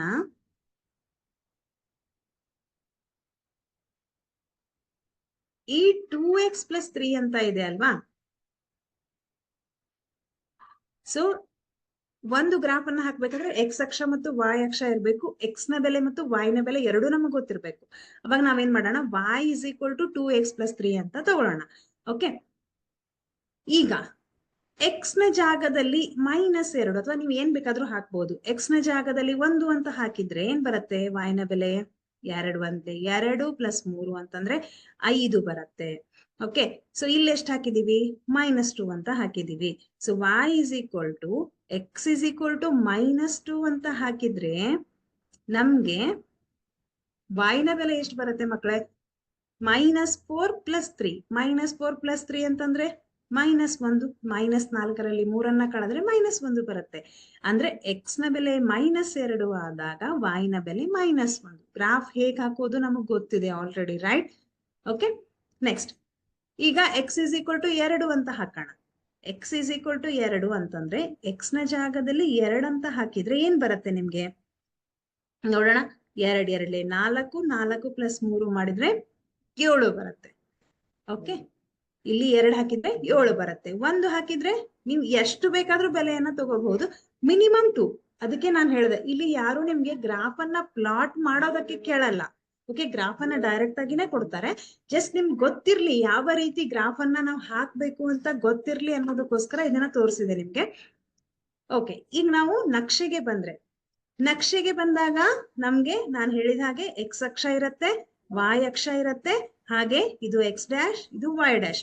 ಒಂದು ನಕ್ಷೆಯಲ್ಲಿ ಎಷ್ಟು ಚತುರ್ಥಕಗಳನ್ನ ನೋಡ್ತೀರಾ ನೀವು? 4 ಚತುರ್ಥಕ. ಅಂದ್ರೆ ಇದು ಒಂದು ಭಾಗ, ದಿಸ್ ಇಸ್ ಫಸ್ಟ್ ಕ್ವಾಡ್ರಂಟ್, ಇದು ಮೊದಲನೇ ಚತುರ್ಥಕ, ಇದು ಎರಡನೇ ಚತುರ್ಥಕ, ಇದು ಮೂರನೇ ಚತುರ್ಥಕ, ನೆನ್ಪಿಟ್ಕೊಳ್ರೆ ಇದು 4ನೇ ಚತುರ್ಥಕ, ರೈಟ್? ಫಸ್ಟ್ ಕ್ವಾಡ್ರಂಟ್ ಅಲ್ಲಿ ಯಾವ ಯಾವ ಸೈನ್ ಅನ್ನ ನೋಡ್ತೀರಾ? ಇಲ್ಲಿ ಪ್ಲಸ್ ಇರತ್ತೆ, ಹಾಗೆ ಇಲ್ಲೂ ಕೂಡ ಪ್ಲಸ್ ಇರತ್ತೆ. ಇದು ನಮಗೆ ಬೇಸಿಕ್ ಥಿಂಗ್ ಗೊತ್ತಿದೆ ಈಗಾಗ್ಲೇ, ರೈಟ್? ಹಾಗಿದ್ರೆ ಫಸ್ಟ್ ಮೊದಲನೇ ಚತುರ್ಥಕದಲ್ಲಿ ನಾವು ಪ್ಲಸ್ ಪ್ಲಸ್ ಸೈನ್ ಅನ್ನ ನೋಡ್ತೀವಿ ಅಲ್ವಾ? ನೆಕ್ಸ್ಟ್ ಎರಡನೇ ಚತುರ್ಥಕಕ್ಕೆ ಬಂದ್ರೆ ಯಾವ ಸೈನ್ಸ್ ಅನ್ನ ನೋಡ್ತೀರಾ? ಎಕ್ಸ್ ಅಕ್ಷದಲ್ಲಿ ನೆಗೆಟಿವ್ ಅನ್ನ ನೋಡ್ತೀರಾ, ವಾಯ್ ಅಕ್ಷದಲ್ಲಿ ಪಾಸಿಟಿವ್ ಅನ್ನ ನೋಡ್ತೀರಾ. ಯಾವಾಗ್ಲೂ ನಾವು ನಿರ್ದೇಶಾಂಕಗಳನ್ನ ಬರೆಯುವಾಗ ಮೊದಲು ಎಕ್ಸ್ ಅಕ್ಷದ ಬೆಲೆಯನ್ನ ಬರಿತೀವಿ ಅಲ್ವಾ? ಹಾಗಾದ್ರೆ ಇಲ್ಲಿ ಎಕ್ಸ್ ಅಕ್ಷದಲ್ಲಿ ಯಾವ ಒಂದು ಚಿಹ್ನೆಯನ್ನ ನೋಡ್ತೀವಿ? ಮೈನಸ್, ವಾಯ್ ಅಕ್ಷದಲ್ಲಿ ಪ್ಲಸ್. ನಿಮ್ಗಿದು ಬೇಸಿಕ್ ಥಿಂಗ್. ಮೊದಲನೇ ಚತುರ್ಥಕದಲ್ಲಿ ಯಾವ ಚಿಹ್ನೆಗಳನ್ನ ಒಳಗೊಂಡಿರುತ್ತೆ? Plus plus. ಎರಡನೇದ್ರಲ್ಲಿ ಮೈನಸ್ ಪ್ಲಸ್, ಹಾಗೆ ಮೂರನೇದ್ರಲ್ಲಿ ಮೈನಸ್ ಮೈನಸ್. ಯಾಕೆ? ವಾಯ್ನಲ್ಲಿ ಮೈನಸ್ ಬಂದಿರತ್ತೆ, ಇಲ್ಲಿ ಪ್ಲಸ್ ಮೈನಸ್. ಸೊ ಇದು ಬೇಸಿಕ್ ಥಿಂಗ್ ನಮಗ್ ಗೊತ್ತಿರ್ಬೇಕು ಅಲ್ವಾ? ಈಗ ಈ ಬೆಲೆಗಳನ್ನ ನಾವು ಗ್ರಾಫ್ ನಲ್ಲಿ ಆದೇಶ ಮಾಡೋಣ. ಎಕ್ಸ್ ಇಸ್ ಈಕ್ವಲ್ ಟು -2 ಇದ್ದಾಗ ವಾಯ್ನ ಬೆಲೆ ಎಷ್ಟಿದೆ? -1 ಅಂತ ಇದೆ. ಓಕೆ, ಹಾಗಿದ್ರೆ ಎರಡೂ ಚಿಹ್ನೆಗಳು ಮೈನಸ್ ಅಂತ ಬಂತು. ಎಕ್ಸ್ ಅನ್ನು ಕೂಡ ಮೈನಸ್ ಇದೆ, ವಾಯ್ನೂ ಕೂಡ ಮೈನಸ್ ಇದೆ. ಯಾವ ಚತುರ್ಥಕಕ್ಕೆ ಹೋಗ್ಬೇಕು? ಮೂರನೇ ಚತುರ್ಥಕ, ಥರ್ಡ್ ಕ್ವಾಡ್ರಂಟ್ ಗೆ ಹೋಗ್ಬೇಕು, ರೈಟ್? ಯಾಕೆ ಅಂತಂದ್ರೆ ಮೂರನೇ ಚತುರ್ಥಕದಲ್ಲಿ ಎಕ್ಸ್ ಕೂಡ ನೆಗೆಟಿವ್ ಆಗಿದೆ, ವಾಯ್ ಕೂಡ ನೆಗೆಟಿವ್ ಇರುತ್ತೆ. ಹಾಗಿದ್ರೆ ಎಕ್ಸ್ ನ ಬೆಲೆ -2 ಇದ್ದಾಗ ವಾಯ್ ನ ಬೆಲೆ -1 ಇರುತ್ತೆ. ಇಲ್ಲಿ ಒಂದು ಮಾರ್ಕ್ ಅನ್ನ ಮಾಡ್ತೀರಾ, ಒಂದು ಡಾಟ್ ಅನ್ನ ಹಾಕ್ತೀರಾ. Next X is equal to 2 ಇದ್ದಾಗ ವಾಯ್ ನ ಬೆಲೆ 7, ಎರಡೂ ಕೂಡ ಪ್ಲಸ್ ಬಂತು. ಎಲ್ಲಿ ನೋಡ್ಬೇಕು ನಾವ್ ಇವಾಗ? ಫಸ್ಟ್ ಕ್ವಾಡ್ರಂಟಿಗೆ, ಮೊದಲನೇ ಚತುರ್ಥಕಕ್ಕೆ. 2 ಇದ್ದಾಗ 7 ಅಂದ್ರೆ ಇಲ್ಲಿ ಬರುತ್ತೆ. ಎಕ್ಸ್ ನ ಬೆಲೆ 2, ವಾಯ್ ನ ಬೆಲೆ 7 ಅಲ್ವಾ? ಇಲ್ಲಿ ಒಂದು ಡಾಟ್ ಅನ್ನ ಹಾಕೋಣ. ಇವಾಗ ಏನ್ ಮಾಡ್ತೀರಾ? ಇಲ್ಲಿ ಎರಡೂ ಬಿಂದುಗಳನ್ನ ನಾವು ಸೇರಿಸೋಣ. ಒಂದು ಸ್ಕೇಲ್ ನ ಸಹಾಯದಿಂದ ಸೇರಿಸ್ತೀರಾ. ಅವಾಗ ಏನ್ ಸಿಕ್ತು ನಿಮ್ಗೆ? ಒಂದು ಸ್ಟ್ರೇಟ್ ಲೈನ್ ಸಿಕ್ತು, ಒಂದು ಸರಳ ರೇಖೆ ಸಿಕ್ತು. ಮಕ್ಕಳೇ ಒಂದು ನೆನ್ಪಿಟ್ಕೊಳ್ರಿ, ಯಾವಾಗ ಬಹುಪದೋಕ್ತಿ ರೇಖಾತ್ಮಕ ಬಹುಪದೋಕ್ತಿ ಆಗಿರತ್ತೆ, ರೇಖಾತ್ಮಕ ಅಂತಂದ್ರೆ ಗರಿಷ್ಠ ಘಾತ 1 ಇರತ್ತೆ, ಆವಾಗ ನಮ್ಗೆ ಸರಳ ರೇಖೆ ಸಿಗತ್ತೆ. ನೆನ್ಪಿಟ್ಕೊಳ್ರಿ, ಸರಳ ರೇಖೆನೇ ಬರುತ್ತೆ, ಸ್ಟ್ರೇಟ್ ಲೈನ್ ಬರುತ್ತೆ. ಓಕೆ, ಎಸ್, ಇಲ್ಲೂ ಕೂಡ ನಮ್ಗೆ ಸ್ಟ್ರೇಟ್ ಲೈನ್ ಬಂತು. ಈಗ ನಮ್ಮ ಪ್ರಶ್ನೆ ಏನಪ್ಪಾ ಅಂದ್ರೆ, ಈ ಒಂದು ನಕ್ಷೆಯನ್ನ ನೋಡ್ಕೊಂಡು ಶೂನ್ಯತೆಗಳ ಸಂಖ್ಯೆಯನ್ನ ಹೇಳ್ಬೇಕು. ಎಷ್ಟು ಶೂನ್ಯತೆಗಳನ್ನ ಇದು ಹೊಂದಿದೆ ಅಂತ ನಾವ್ ಹೇಳ್ಬೇಕು. ಹೇಗ್ ಹೇಳೋದು? ಈ ಒಂದು ರೇಖೆ ಎಕ್ಸ್ ಅಕ್ಷವನ್ನ ಎಷ್ಟು ಸಲ ಛೇದಿಸತ್ತೆ, ಅಥವಾ ಎಷ್ಟು ಸಲ ಸಂಧಿಸತ್ತೆ, ಅಥವಾ ಎಷ್ಟು ಸರ್ತಿ ಎಕ್ಸ್ ಅಕ್ಷವನ್ನ ಟಚ್ ಮಾಡತ್ತೆ. ಎಷ್ಟು ಸರ್ತಿ ಮಾಡಿದೆ ಒಂದ್ಸತಿ ಅಬ್ಸರ್ವ್ ಮಾಡ್ರಿ. ಈ ಸರಳ ರೇಖೆ ಎಕ್ಸ್ ಅಕ್ಷವನ್ನ ಎಷ್ಟು ಸಾರ್ತಿ ಛೇದಿಸತ್ತೆ? ಒಂದೇ ಒಂದು ಸರ್ತಿ. ನೋಡಿ ಇಲ್ಲಿ, ಒಂದೇ ಸಲ ಎಕ್ಸ್ ಅಕ್ಷವನ್ನ ಛೇದಿಸತ್ತೆ, ಒಂದೇ ಸರ್ತಿ ಎಕ್ಸ್ ಅಕ್ಷವನ್ನ ಟಚ್ ಮಾಡಿದೆ, ಹೌದಲ್ವಾ? ಹಾಗಿದ್ರೆ ಶೂನ್ಯತೆಗಳ ಸಂಖ್ಯೆ ಎಷ್ಟಿಲ್ಲಿ? ಶೂನ್ಯತೆಗಳ ಸಂಖ್ಯೆ 1. ಇಲ್ಲಿ ಈ ರೇಖೆ ಎಷ್ಟು ಸರ್ತಿ? ಅದು 2 ಸರ್ತಿ ಆಗಿದ್ರೆ 2, 3 ಸರ್ತಿ ಆಗಿದ್ರೆ 3, 4 ಸರ್ತಿ ಆಗಿದ್ರೆ 4. ಇಲ್ಲಿ ಎಷ್ಟು ಸರ್ತಿ ಇದೆ? 1ನೇ ಸರ್ತಿ. ಹಾಗಿದ್ರೆ ಆ ಬಿಂದು ಎಲ್ಲಿ ಬಂದಿದೆ ನಮ್ಗೆ? -2 ಮತ್ತು -1 ಮಧ್ಯಭಾಗದಲ್ಲಿ ಅಂತಂದ್ರೆ ಅದನ್ನ ನಾವು -3/2 ಅಂತಾನು ಬರೀಬಹುದು, ಅಥವಾ -3/2. -3/2 ಅಂದ್ರೆ ಅರ್ಥ ಏನು? 2 ಒಂದ್ಲೆ 1 ಉಳಿಯತ್ತೆ, 2 ಐದ್ಲೆ, ದಟ್ ಮೀನ್ಸ್ 1.5. 2 ಮತ್ತು 1 ಮಧ್ಯದಲ್ಲಿ ಅಂತಂದ್ರೆ 1.5 ಬರುತ್ತೆ ಅಲ್ವಾ? ಅಲ್ಲಿ ಈ ಒಂದು ಬಿಂದು ಎಕ್ಸ್ ಅಕ್ಷವನ್ನ ಛೇದಿಸಿದೆ. ಹಾಗಿದ್ರೆ ಇದು ಎಲ್ಲಿ ಛೇದಿಸುತ್ತೆ? -3/2 ಅಂತಾನು ಹೇಳ್ಬೋದು, ಅಥವಾ -1.5. ಎಕ್ಸ್ ಅಕ್ಷದಲ್ಲಿ ವಾಯ್ ಅಕ್ಷ ಏನಾಗಿರುತ್ತೆ? 0 ಆಗಿದೆ ಅಲ್ವಾ? ಸೊ ಶೂನ್ಯತೆಗಳ ಸಂಖ್ಯೆ ಎಷ್ಟು ಅಂತ ನಾನು ಹೇಳಿದೆ? 1. ನಿಮ್ಗೆ ಇನ್ನೂ ಹೆಚ್ಚಿನ ಲೆಕ್ಕ ಬಿಡಿಸಿದ್ರೆ ಪರ್ಫೆಕ್ಟ್ ಆಗ್ತೀರಾ. Okay, yes, very good. Next ಬಂದ್ರೆ, ಹಿಂದಿನ ಲೆಕ್ಕದಲ್ಲಿ ನಾವು ರೇಖಾತ್ಮಕ ಬಹುಪದೋಕ್ತಿಯನ್ನ ಬಿಡಿಸಿದೀವಿ. ಈಗ ನಾವೇನ್ ಮಾಡೋಣ? ವರ್ಗ ಬಹುಪದೋಕ್ತಿಯನ್ನ ಬಿಡಿಸೋಣ. ವರ್ಗ ಬಹುಪದೋಕ್ತಿ ಅಂದ್ರೆ ನಿಮ್ಗೆ ಈಗಾಗ್ಲೇ ಗೊತ್ತಿದೆ. ಒಂದು ಕಾನ್ಸೆಪ್ಟ್ ಅನ್ನ ನೆನ್ಪಿಟ್ಕೊಳ್ರಿ, ಏನಂತಂದ್ರೆ ನಾನು ಹೇಳಿದ ಹಾಗೆ ರೇಖಾತ್ಮಕ ಬಹುಪದೋಕ್ತಿಯಲ್ಲಿ ನಮ್ಗೆ ಸ್ಟ್ರೇಟ್ ಲೈನ್ ಸಿಗತ್ತೆ. ಹಾಗೆ ವರ್ಗ ಬಹುಪದೋಕ್ತಿ ಇದ್ರೆ ಅವಾಗ ನಮ್ಗೆ ಪರವಲಯ ಅಂತ ಕರಿತೀವಿ. ಅಂದ್ರೆ ಯು ಆಕಾರದಲ್ಲಿ, ಯು ಶೇಪ್ ಅಲ್ಲಿ ಸಿಗತ್ತೆ. ಅದು ಈ ತರಹ ಇರಬಹುದು, ಅಥವಾ ಈ ತರಹ ಸಿಗ್ಬಹುದು ಗ್ರಾಫು, ಅಥವಾ ಈ ತರಹ ಸಿಗ್ಬಹುದು, ಅಥವಾ ಈ ತರಹ ಯಾವುದೇ ತರಹ ಸಿಗ್ಬಹುದು. ಬಟ್ ಅದು ಯು ಆಕಾರದಲ್ಲಿ ಸಿಗತ್ತೆ. ಇದು ವರ್ಗ ಬಹುಪದೋಕ್ತಿ. ಇಲ್ಲೂ ಕೂಡ ನಮ್ಗೆ y ಅಂತಂದ್ರೆ ಇದ್ರ ಅರ್ಥ ಏನು, ಪಿ ಆಫ್ ಎಕ್ಸ್ ಅನ್ನ ನಾವು y ಅಂತ ಬರ್ಕೊಂಡಿದೀವಿ ಇಲ್ಲಿ. x² - 3x - 4 ಅನ್ನುವಂತಹ ಒಂದು ವರ್ಗ ಬಹುಪದೋಕ್ತಿ. ಇಲ್ಲೂ ಕೂಡ ನೀವೇನ್ ಮಾಡ್ತೀರಾ, ಎಕ್ಸ್ ಗೆ ಬೇರೆ ಬೇರೆ ಬೆಲೆಯನ್ನ ಆದೇಶ ಮಾಡ್ತಾ ಹೋಗ್ತೀರಾ. 1, 2, -1, -2, 0, ನಿಮ್ಮಿಷ್ಟ ಯಾವ ಬೇಕಾದ ಬೆಲೆಯನ್ನ ನೀವು ಆದೇಶ ಮಾಡಿದಾಗ y ನ ಬೆಲೆ ಏನ್ ಬರುತ್ತೆ ಅಂತ ನೀವು ಬರ್ಕೋಬೇಕು. ಎಕ್ಸ್ ಗೆ ಯಾವ ಬೆಲೆಯನ್ನ ಆದೇಶ ಮಾಡ್ತೀರಾ ಅದನ್ನ ಇಲ್ಲಿ ಬರೀತೀರಾ. ಆದೇಶ ಮಾಡಿದ ಮೇಲೆ ನಿಮ್ಗೆ ಆನ್ಸರ್ ಏನ್ ಬರುತ್ತೆ ಅದನ್ನ ನೀವು ಇಲ್ಲಿ ಬರೀತೀರಾ. ರೈಟ್. ಇಲ್ಲಿ -2 ಇದ್ದಾಗ ಎಷ್ಟು ಬರುತ್ತೆ, 6 ಬರುತ್ತೆ. ನೋಡಿ ಇಲ್ಲಿ -2 whole square -3 into -2 -4 right. -2 into -2 whole square ಅಂತಂದ್ರೆ ಅದು 4 ಬರುತ್ತೆ ಅಲ್ವಾ. Minus into minus plus 6 -4 +4 -4 cancel ಆಯ್ತು. ಸೊ +6 ಅಂತ ಬಂತು. ಎಕ್ಸ್ ನ ಜಾಗದಲ್ಲಿ -2 ಅಂತ ಇದ್ರೆ ನಮ್ಗೆ 6 ಅಂತ ಬಂತು. ಈ ಒಂದು ಬಹುಪದೋಕ್ತಿಯನ್ನ ನೀವು ನೋಟ್ ಡೌನ್ ಮಾಡ್ಕೊಡ್ರಿ. ಪ್ರತಿಯೊಂದು ಬೆಲೆಗೆ ನೀವು ಈ ತರಹ ಮಾಡಿ y ನ ಬೆಲೆಯನ್ನ ಕಂಡ್ಕೊಳ್ರಿ. ಯಾಕಂದ್ರೆ ನಾನು ಪ್ರತಿಯೊಂದು ತೋರಿಸ್ತಾ ಹೋದ್ರೆ ಮುಂದಿಂದನ ಕವರ್ ಮಾಡೋದಕ್ಕಾಗಲ್ಲ. ಓಕೆ, ಕಾನ್ಸೆಪ್ಟ್ ಅರ್ಥ ಆಯ್ತಾ, ಹೇಗೆ y ಬೆಲೆ ಬಂತು ಅಂತ. ನೀವೇ ಇದನ್ನ ಬೇರೆ ಬೇರೆ ಬೆಲೆಗಳನ್ನ ಆದೇಶ ಮಾಡಿ ಒಂದ್ಸತಿ ಪ್ರಾಕ್ಟೀಸ್ ಮಾಡ್ರಿ. ಓಕೆ, ಸೊ -1 ಇದ್ದಾಗ ಎಷ್ಟು ಬಂತು, 0 ಬರುತ್ತೆ. 0 ಇದ್ದಾಗ -4 ಬರುತ್ತೆ. 1 ಇದ್ದಾಗ -6 ಬರುತ್ತೆ. ಹಾಗೆ 2 ಇದ್ರೆ -6, 3 ಇದ್ದಾಗ -4, 4 ಇದ್ದಾಗ 0, 5 ಇದ್ದಾಗ 6. ಈಗ ನಮ್ಮ ಪ್ರಶ್ನೆ ಏನಪ್ಪಾ ಅಂತಂದ್ರೆ, ಮತ್ತೆ ನಾವು ಈ ಬೆಲೆಗಳಿಗೆ ಅನುಗುಣವಾಗಿ ಗ್ರಾಫ್ ಅಲ್ಲಿ ನಕ್ಷೆಯನ್ನ ಹಾಕೋಣ. ನಕ್ಷೆಯನ್ನ ಹಾಕ್ಬೇಕಾದ್ರೆ ಮೊದಲನೇದು -2 ಇದ್ದಾಗ 6 ಇದೆ, -2 ಇಲ್ಲಿದೆ, 6 ಇಲ್ಲಿದೆ. ಸೊ ಒಂದು ಬಿಂದುವನ್ನ ಮಾರ್ಕ್ ಮಾಡೋಣ. -1 ಇದ್ದಾಗ 0 ಇದೆ. -1 ಅಂದ್ರೆ ಇಲ್ಲಿ ಬರುತ್ತೆ. y ಅಕ್ಷ 0 ಅಂದ್ರೆ ಅದು x ಅಕ್ಷದ ಮೇಲೇನೆ ಬರುತ್ತೆ ಅಲ್ವಾ. ನೆಕ್ಸ್ಟ್ 0 x 0 ಇದ್ದಾಗ y 4 ಬರುತ್ತೆ. ಎಲ್ಲಿದೆ ಅದು, ಇಲ್ಲಿದೆ. 1 ಇದ್ದಾಗ -6, 1 ಇಲ್ಲಿದೆ, -6 ಇಲ್ಲಿದೆ. ಓಕೆ, ನೆಕ್ಸ್ಟ್ 2 ಇದ್ದಾಗ ಇಲ್ಲಿ 2, x = 2 ಇದೆ, y = -6 ಅಂದ್ರೆ ಇಲ್ಲಿ ಬಂತು. ನೆಕ್ಸ್ಟ್ 3 ಇದ್ದಾಗ -4, 3 ಇಲ್ಲಿದೆ, -4 ಇಲ್ಲಿದೆ. 4 ಇದ್ದಾಗ ಎಷ್ಟಿದೆ, 0 ಇದೆ. ಹಾಗೆ 5 ಇದ್ದಾಗ 5 x ಅಕ್ಷದಲ್ಲಿ 5, y ಅಕ್ಷದಲ್ಲಿ 6 ಬಿಂದುಗಳನ್ನ ಮಾರ್ಕ್ ಮಾಡೋದು. ನೆಕ್ಸ್ಟ್ ನಾವೇನ್ ಮಾಡ್ಬೇಕು, ಈ ಬಿಂದುಗಳನ್ನ ಜೋಡಿಸ್ಬೇಕು. ಸೊ ಗ್ರಾಫ್ ಪ್ಲಾಟ್ ಮಾಡೋದಕ್ಕೆ ಕೇಳಲ್ಲ ಅಂತ ನಾನು ಹೇಳಿದೆ. ಓಕೆ, ಬಟ್ ನಿಮಗ್ ಗೊತ್ತಿರ್ಬೇಕು ಯಾವ ರೀತಿ ನಾವು ಗ್ರಾಫ್ ಅನ್ನ ಹಾಕ್ತೀವಿ ಅಂತ. ಈಗ ನನ್ನ ಪ್ರಶ್ನೆ ಏನಪ್ಪಾ, ಎಷ್ಟು ಶೂನ್ಯತೆಗಳನ್ನ ಇದು ಹೊಂದಿದೆ? ಎಸ್ ಮೈ ಡಿಯರ್ ಸ್ಟೂಡೆಂಟ್ಸ್, ಎಷ್ಟು ಶೂನ್ಯತೆಗಳನ್ನ ಹೊಂದಿದೆ ಇದು? ಎಸ್,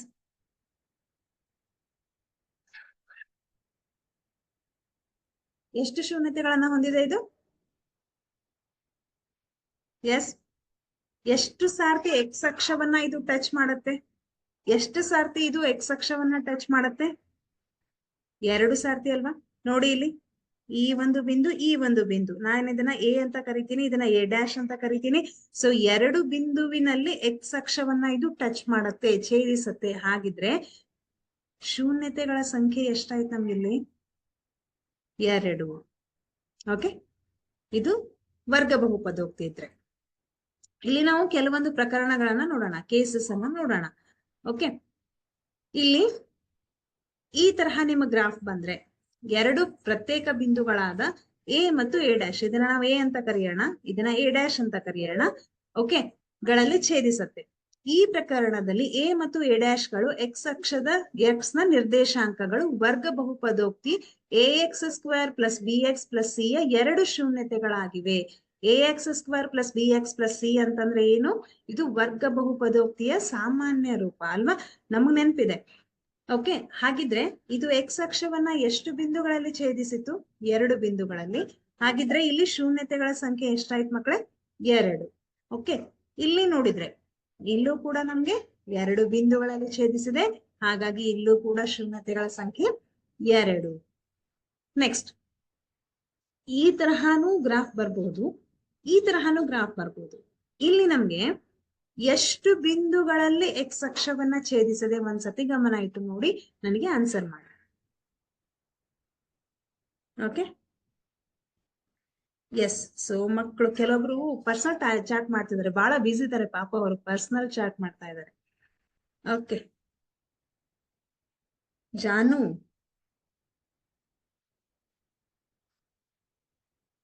ಪರ್ಸನಲ್ ಚಾಟ್ ಮಾಡೋದಕ್ಕೆ ನಿಮ್ಗೆ ಪಾಪ ಟೈಮ್ ಇಲ್ಲ ಅಲ್ವಾ? ಇದೇ ಟೈಮಲ್ಲಿ, ಇದೇ 1 hour ಅಲ್ಲಿನೇ ನೀವು ಪರ್ಸನಲ್ ಆಗಿ ಚಾಟ್ ಮಾಡ್ಬೇಕು. ಓಕೆ, ಮಾಡೋಣ, ನಾವು ಕೂಡ ಮಾಡೋಣ ನಿಮ್ ಜೊತೆಗೆ. ಎಸ್, ಎಷ್ಟು ಶೂನ್ಯತೆಗಳನ್ನ ಹೊಂದಿದೆ ಒಂದ್ಸತಿ ಚೆಕ್ ಮಾಡಿ ನೋಡ್ರಿ. ಇಲ್ಲಿ ಎಷ್ಟು ಸರ್ತಿ ಎಕ್ಸ್ ಅಕ್ಷವನ್ನ ಟಚ್ ಮಾಡಿದೆ? ಇಲ್ಲಿ ಒಂದೇ ಒಂದ್ ಸರ್ತಿ ನೋಡಿ. ಎಲ್ಲಿ ಅದು?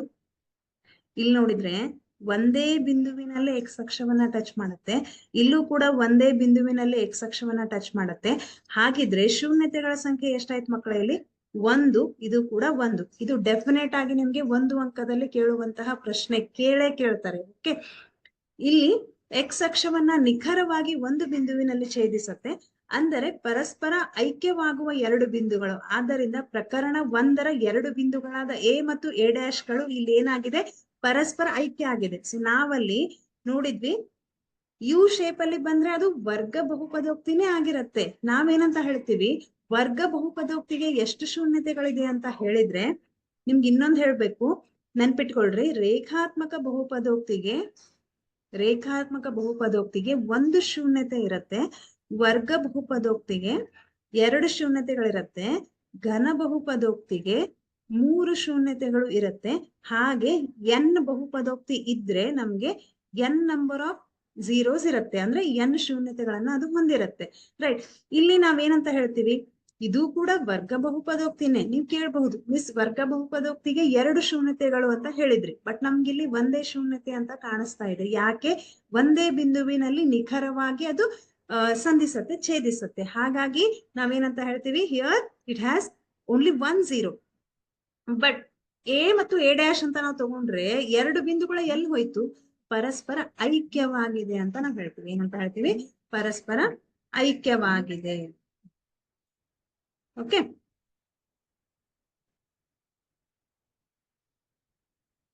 ಅರ್ಥ ಆಯ್ತಾ? ಪರಸ್ಪರ ಐಕ್ಯ ಆಗಿದೆ, ಹಾಗಾಗಿ ಒಂದು ಬಿಂದುವಿನಲ್ಲಿ ನಾವು ನೋಡ್ತೀವಿ. ಇಲ್ಲಿ ಇದೇ ತರ ಇನ್ನೊಂದು ತರ ಕೇಸ್ ಬರುತ್ತೆ, ಇನ್ನೊಂದು ಪ್ರಕರಣ ಬರುತ್ತೆ. ಯಾವ ತರಹ? ಇದು ಕೂಡ ವರ್ಗ ಬಹುಪದೋಕ್ತಿನೇ. ಇಲ್ಲೇನಾಗಿದೆ ಅಂದ್ರೆ, ಇಲ್ಲಿ ನಕ್ಷೆಯು ಸಂಪೂರ್ಣವಾಗಿ ಎಕ್ಸ್ ಅಕ್ಷದ ಮೇಲ್ಭಾಗದಲ್ಲಿರುತ್ತೆ, ಅಥವಾ ಸಂಪೂರ್ಣವಾಗಿ ಎಕ್ಸ್ ಅಕ್ಷದ ಕೆಳಭಾಗದಲ್ಲಿ. ಅಂದ್ರೆ ಈ ತರಹದ ಗ್ರಾಫು ಕೂಡ ನಮಗ್ ಬರುತ್ತೆ. ಆವಾಗ ಬೇರೆ ಬೇರೆ ತರಹದ ಗ್ರಾಫ್ ಅನ್ನ ಕೊಟ್ಟಾಗ ಹೇಗೆ ನಾವು ಶೂನ್ಯತೆಯನ್ನ ಕಂಡುಹಿಡಿಯೋದು ಅಂತ ಈ ಪ್ರಕರಣಗಳಲ್ಲಿ ನೋಡಬಹುದು. ಆದ್ದರಿಂದ ಎಕ್ಸ್ ಅಕ್ಷವನ್ನ ಯಾವುದೇ ಒಂದು ಬಿಂದುವಿನಲ್ಲಿ ಇದು ಛೇದಿಸಿಲ್ಲ. ನೋಡಿ, ಇಲ್ಲಿ ಎಕ್ಸ್ ಅಕ್ಷದ ಮೇಲಿದೆ, ಇದು ಎಕ್ಸ್ ಅಕ್ಷದ ಕೆಳಗಿದೆ. ಹಾಗಿದ್ರೆ ಇದು ನಿರ್ದಿಷ್ಟವಾಗಿ ಒಂದು ಬಿಂದುವಿನಲ್ಲಿ ಛೇದಿಸಿಲ್ಲ. ಹಾಗಿದ್ರೆ ಶೂನ್ಯತೆಗಳ ಸಂಖ್ಯೆ ಎಷ್ಟಂತ ಹೇಳ್ಬಹುದು ನಾವಿಲ್ಲಿ? ಆದ್ದರಿಂದ ಈ ಪ್ರಕರಣದಲ್ಲಿ ವರ್ಗ ಬಹುಪದೋಕ್ತಿ ax² + bx + c ಯು ಯಾವುದೇ ಶೂನ್ಯತೆಯನ್ನು ಹೊಂದಿಲ್ಲ ಅಂತ ನಾವ್ ಹೇಳ್ಬೋದು. ಅಂದ್ರೆ ನಕ್ಷೆಯ ಆಧಾರದ ಮೇಲೆ ನಾವ್ ಹೇಳಿದ್ರೆ, ಅದು ಎಕ್ಸ್ ಅಕ್ಷವನ್ನ 2 ಬಿಂದುಗಳಲ್ಲಿ ಛೇದಿಸಿದ್ರೆ 2 ಶೂನ್ಯತೆ, ಎಕ್ಸ್ ಅಕ್ಷವನ್ನ 1 ಬಿಂದುವಿನಲ್ಲಿ ಛೇದಿಸಿದ್ರೆ 1 ಶೂನ್ಯತೆ, ಹಾಗೆ ಎಕ್ಸ್ ಅಕ್ಷದ ಮೇಲ್ಭಾಗದಲ್ಲಿ ಅಥವಾ ಕೆಳಭಾಗದಲ್ಲಿ ಇದ್ರೆ ಯಾವುದೇ ಶೂನ್ಯತೆಯನ್ನ ಹೊಂದಿಲ್ಲ ಅಂತ ನಾವ್ ಹೇಳ್ತೀವಿ. ಅರ್ಥ ಆಯ್ತಾ? ಓಕೆ, ಈಗ ನಾವು ಘನ ಬಹುಪದೋಕ್ತಿಯನ್ನ ನೋಡೋಣ. ಘನ ಬಹುಪದೋಕ್ತಿಗೆ ಬಂದ್ರೆ ನಿಮಗೆ ಗೊತ್ತಿದೆ, ಘನ ಬಹುಪದೋಕ್ತಿಯಲ್ಲಿ ಎಷ್ಟು ಶೂನ್ಯತೆಗಳಿರ್ತವೆ ಅಂತ ನಾನು ಹೇಳಿದೆ? 3 ಶೂನ್ಯತೆಗಳು ಇರ್ತವೆ. ಇನ್ನೊಂದನ್ನ ನೆನ್ಪಿಟ್ಕೋಬೇಕು ನೀವು, ಘನ ಬಹುಪದೋಕ್ತಿಯ ಸಾಮಾನ್ಯ ರೂಪ ಏನಾಗಿರುತ್ತೆ. ಓಕೆ, ಈಗ ಫಾರ್ ಎಕ್ಸಾಂಪಲ್ ನಾನೇನಾದ್ರೂ 2x³ + 3x² + 4x + 5 ಅಂತ ನಾನು ಬರೆದ್ರೆ ಇದು ಎಂತಹ ಬಹುಪದೋಕ್ತಿ? ಇಲ್ಲಿ ಡಿಗ್ರಿ 3 ಇದೆ, ಹಾಗಾಗಿ ಘನ ಬಹುಪದೋಕ್ತಿ. ಇದ್ರ ಸಾಮಾನ್ಯ ರೂಪ ಕೇಳಿದ್ರೆ ಏನಂತ ಹೇಳ್ತೀರಾ? ಇದನ್ನ ನಾನು ಎ ಅಂತ ಬರಿತೀನಿ, ax³ + bx² + cx + d. Okay, ಇದನ್ನ ನಾವೇನಂತ ಹೇಳ್ತೀವಿ? ಸಾಮಾನ್ಯ ರೂಪ. ಯಾವುದರ ಸಾಮಾನ್ಯ ರೂಪ? ಘನ ಬಹುಪದೋಕ್ತಿಯ ಸಾಮಾನ್ಯ ರೂಪ. ಓಕೆ, ಈಗ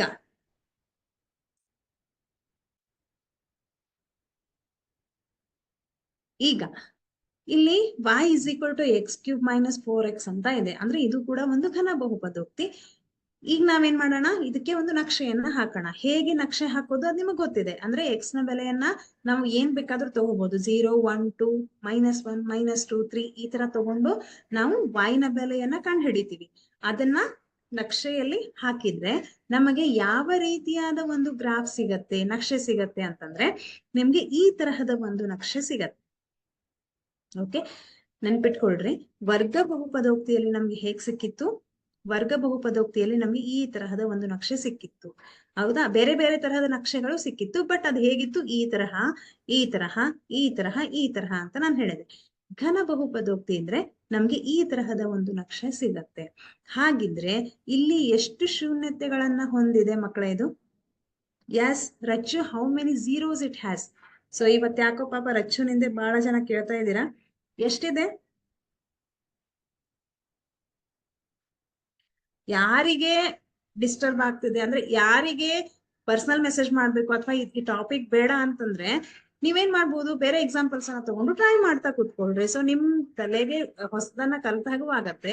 ಅನ್ನೆಸೆಸರಿ ಮೆಸೇಜ್ ಮಾಡಿ ಬೇರೆಯವರಿಗೆ ಡಿಸ್ಟರ್ಬ್ ಮಾಡಕ್ ಹೋಗ್ಬೇಡಿ. ಓಕೆ, ಸೊ ಐ ಹೋಪ್ ಏನ್ ಹೇಳ್ತಾ ಇದ್ದೀನಿ ಅಂತ ಅರ್ಥ ಆಗ್ತಿದೆ ಅಂತ ಅನ್ಕೋತೀನಿ. ಓಕೆ, ಸೊ ಎಷ್ಟು ಶೂನ್ಯತೆಗಳನ್ನ ಇದು ಹೊಂದಿದೆ ಮಕ್ಕಳೇ? 3 ಶೂನ್ಯತೆಗಳು. ಯಾಕೆ? 3 ಬಿಂದುಗಳಲ್ಲಿ ಇದು ಎಕ್ಸ್ ಅಕ್ಷವನ್ನ ಛೇದಿಸಿದೆ. ರೈಟ್. ನೆಕ್ಸ್ಟ್ ನಿಮಗೆ ಯಾವ ರೀತಿ ಪ್ರಶ್ನೆ ಕೇಳ್ತಾರೆ ಅಂದ್ರೆ ಇದೇ ತರಹದ ಪ್ರಶ್ನೆ ಬರುತ್ತೆ. ಹೇಗೆ? ಈ ತರಹ ಒಂದು ಗ್ರಾಫ್ ಕೊಡ್ತಾರೆ. ಎಷ್ಟು ಶೂನ್ಯತೆಗಳನ್ನ ಹೊಂದಿದೆ, ಪಿ ಆಫ್ ಎಕ್ಸ್ ದ ಶೂನ್ಯತೆಗಳ ಸಂಖ್ಯೆಯನ್ನು ಕಂಡು ಹಿಡಿಯಿರಿ ಅಂತ ನಿಮ್ಗೆ ಪ್ರಶ್ನೆ ಬರುತ್ತೆ. ಸೊ ನೀವು ಹಲವಾರು ಪತ್ರಿಕೆಗಳನ್ನ ನೋಡಿರಬಹುದು. ಮಾದರಿ ಪ್ರಶ್ನೆ ಪತ್ರಿಕೆ ಆಗಿರ್ಬಹುದು, ಪ್ರಿಪರೇಟರಿ ನೋಡಿರ್ಬಹುದು, ಅಥವಾ ಬೋರ್ಡ್ ಎಕ್ಸಾಮ್ ಪ್ರಶ್ನೆ ಪತ್ರಿಕೆಯಲ್ಲಿ ಈ ತರಹದ ಪ್ರಶ್ನೆಗಳು ಕೇಳ್ತಾರೆ. ರಿಪೀಟ್ ಆಗಿದೆ ಹಲವಾರು ಬಾರಿ. ಇಲ್ಲಿ ಫಸ್ಟ್ ಒನ್ ಅಲ್ಲಿ ನಾನ್ ಹೇಳಲ್ಲ, ನೀವೇ ಆನ್ಸರ್ ಮಾಡ್ಬೇಕು. ಇವಾಗ ಎಷ್ಟು ಶೂನ್ಯತೆಗಳನ್ನ ಹೊಂದಿದೆ ಮೊದಲನೇದ್ರಲ್ಲಿ? ಎಸ್ ಮೈ ಡಿಯರ್ ಸ್ಟೂಡೆಂಟ್ಸ್, ಎಷ್ಟು ಶೂನ್ಯತೆಗಳನ್ನ ಹೊಂದಿದೆ ಇದು?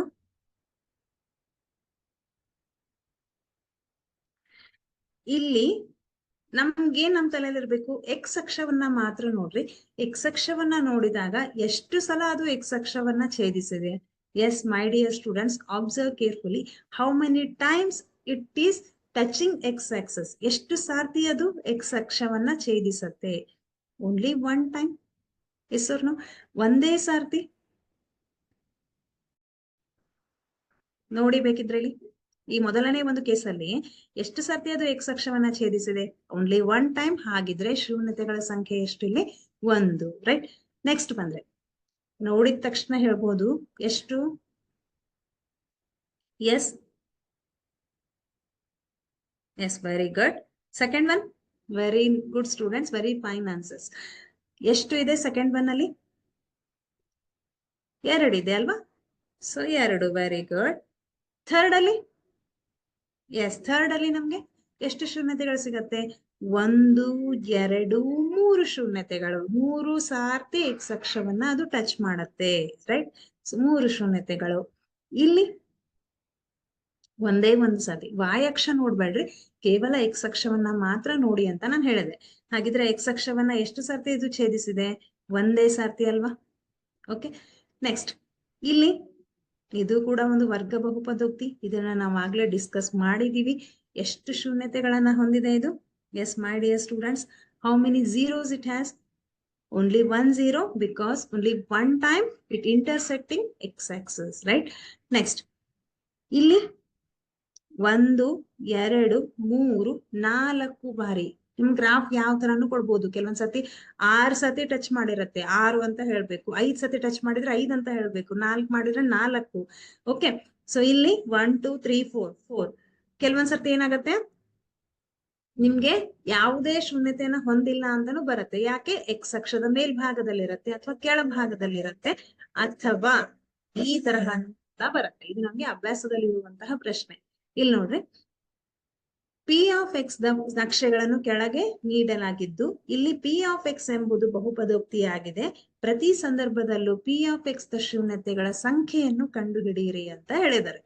ಮೊದಲನೇ ಒಂದು ಪ್ರಕರಣದಲ್ಲಿ, ಕೇಸಲ್ಲಿ ಎಷ್ಟು ಝೀರೋಸ್ ಅನ್ನ ಇದು ಹೊಂದಿದೆ? ಎಸ್ ಮೈ ಡಿಯರ್ ಸ್ಟೂಡೆಂಟ್ಸ್, ಎಷ್ಟು ಶೂನ್ಯತೆಗಳಿದೆ ಇದಕ್ಕೆ? ಯಾವುದೇ ಶೂನ್ಯತೆಯನ್ನ ಹೊಂದಿಲ್ಲ.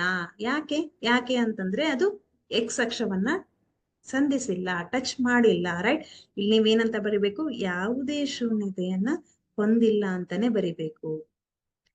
ಯಾವುದೇ ಶೂನ್ಯತೆಯನ್ನ ಹೊಂದಿಲ್ಲ. ಓಕೆ, ನೆಕ್ಸ್ಟ್ ಇಲ್ಲಿ ನೋಡಿದ್ರೆ ಎಷ್ಟು ಸಾತಿ ಟಚ್ ಮಾಡಿದೆ? Only one time. ರೈಟ್, ಹಾಗಿದ್ರೆ ಎಷ್ಟು ಶೂನ್ಯತೆಗಳಿವೆ? ಒಂದೇ ಒಂದು. Yes, very good. ನೆಕ್ಸ್ಟ್ 1 2 3. ಎಷ್ಟು ಶೂನ್ಯತೆಗಳಿವೆ?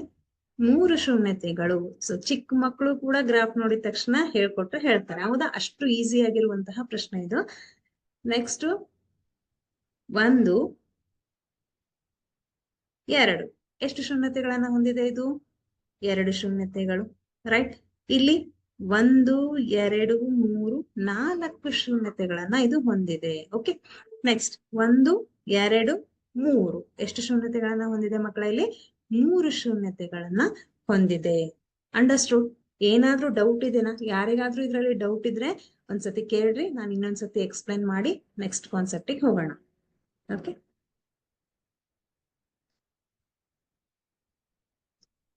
yes, very good, very good, very good students. Okay,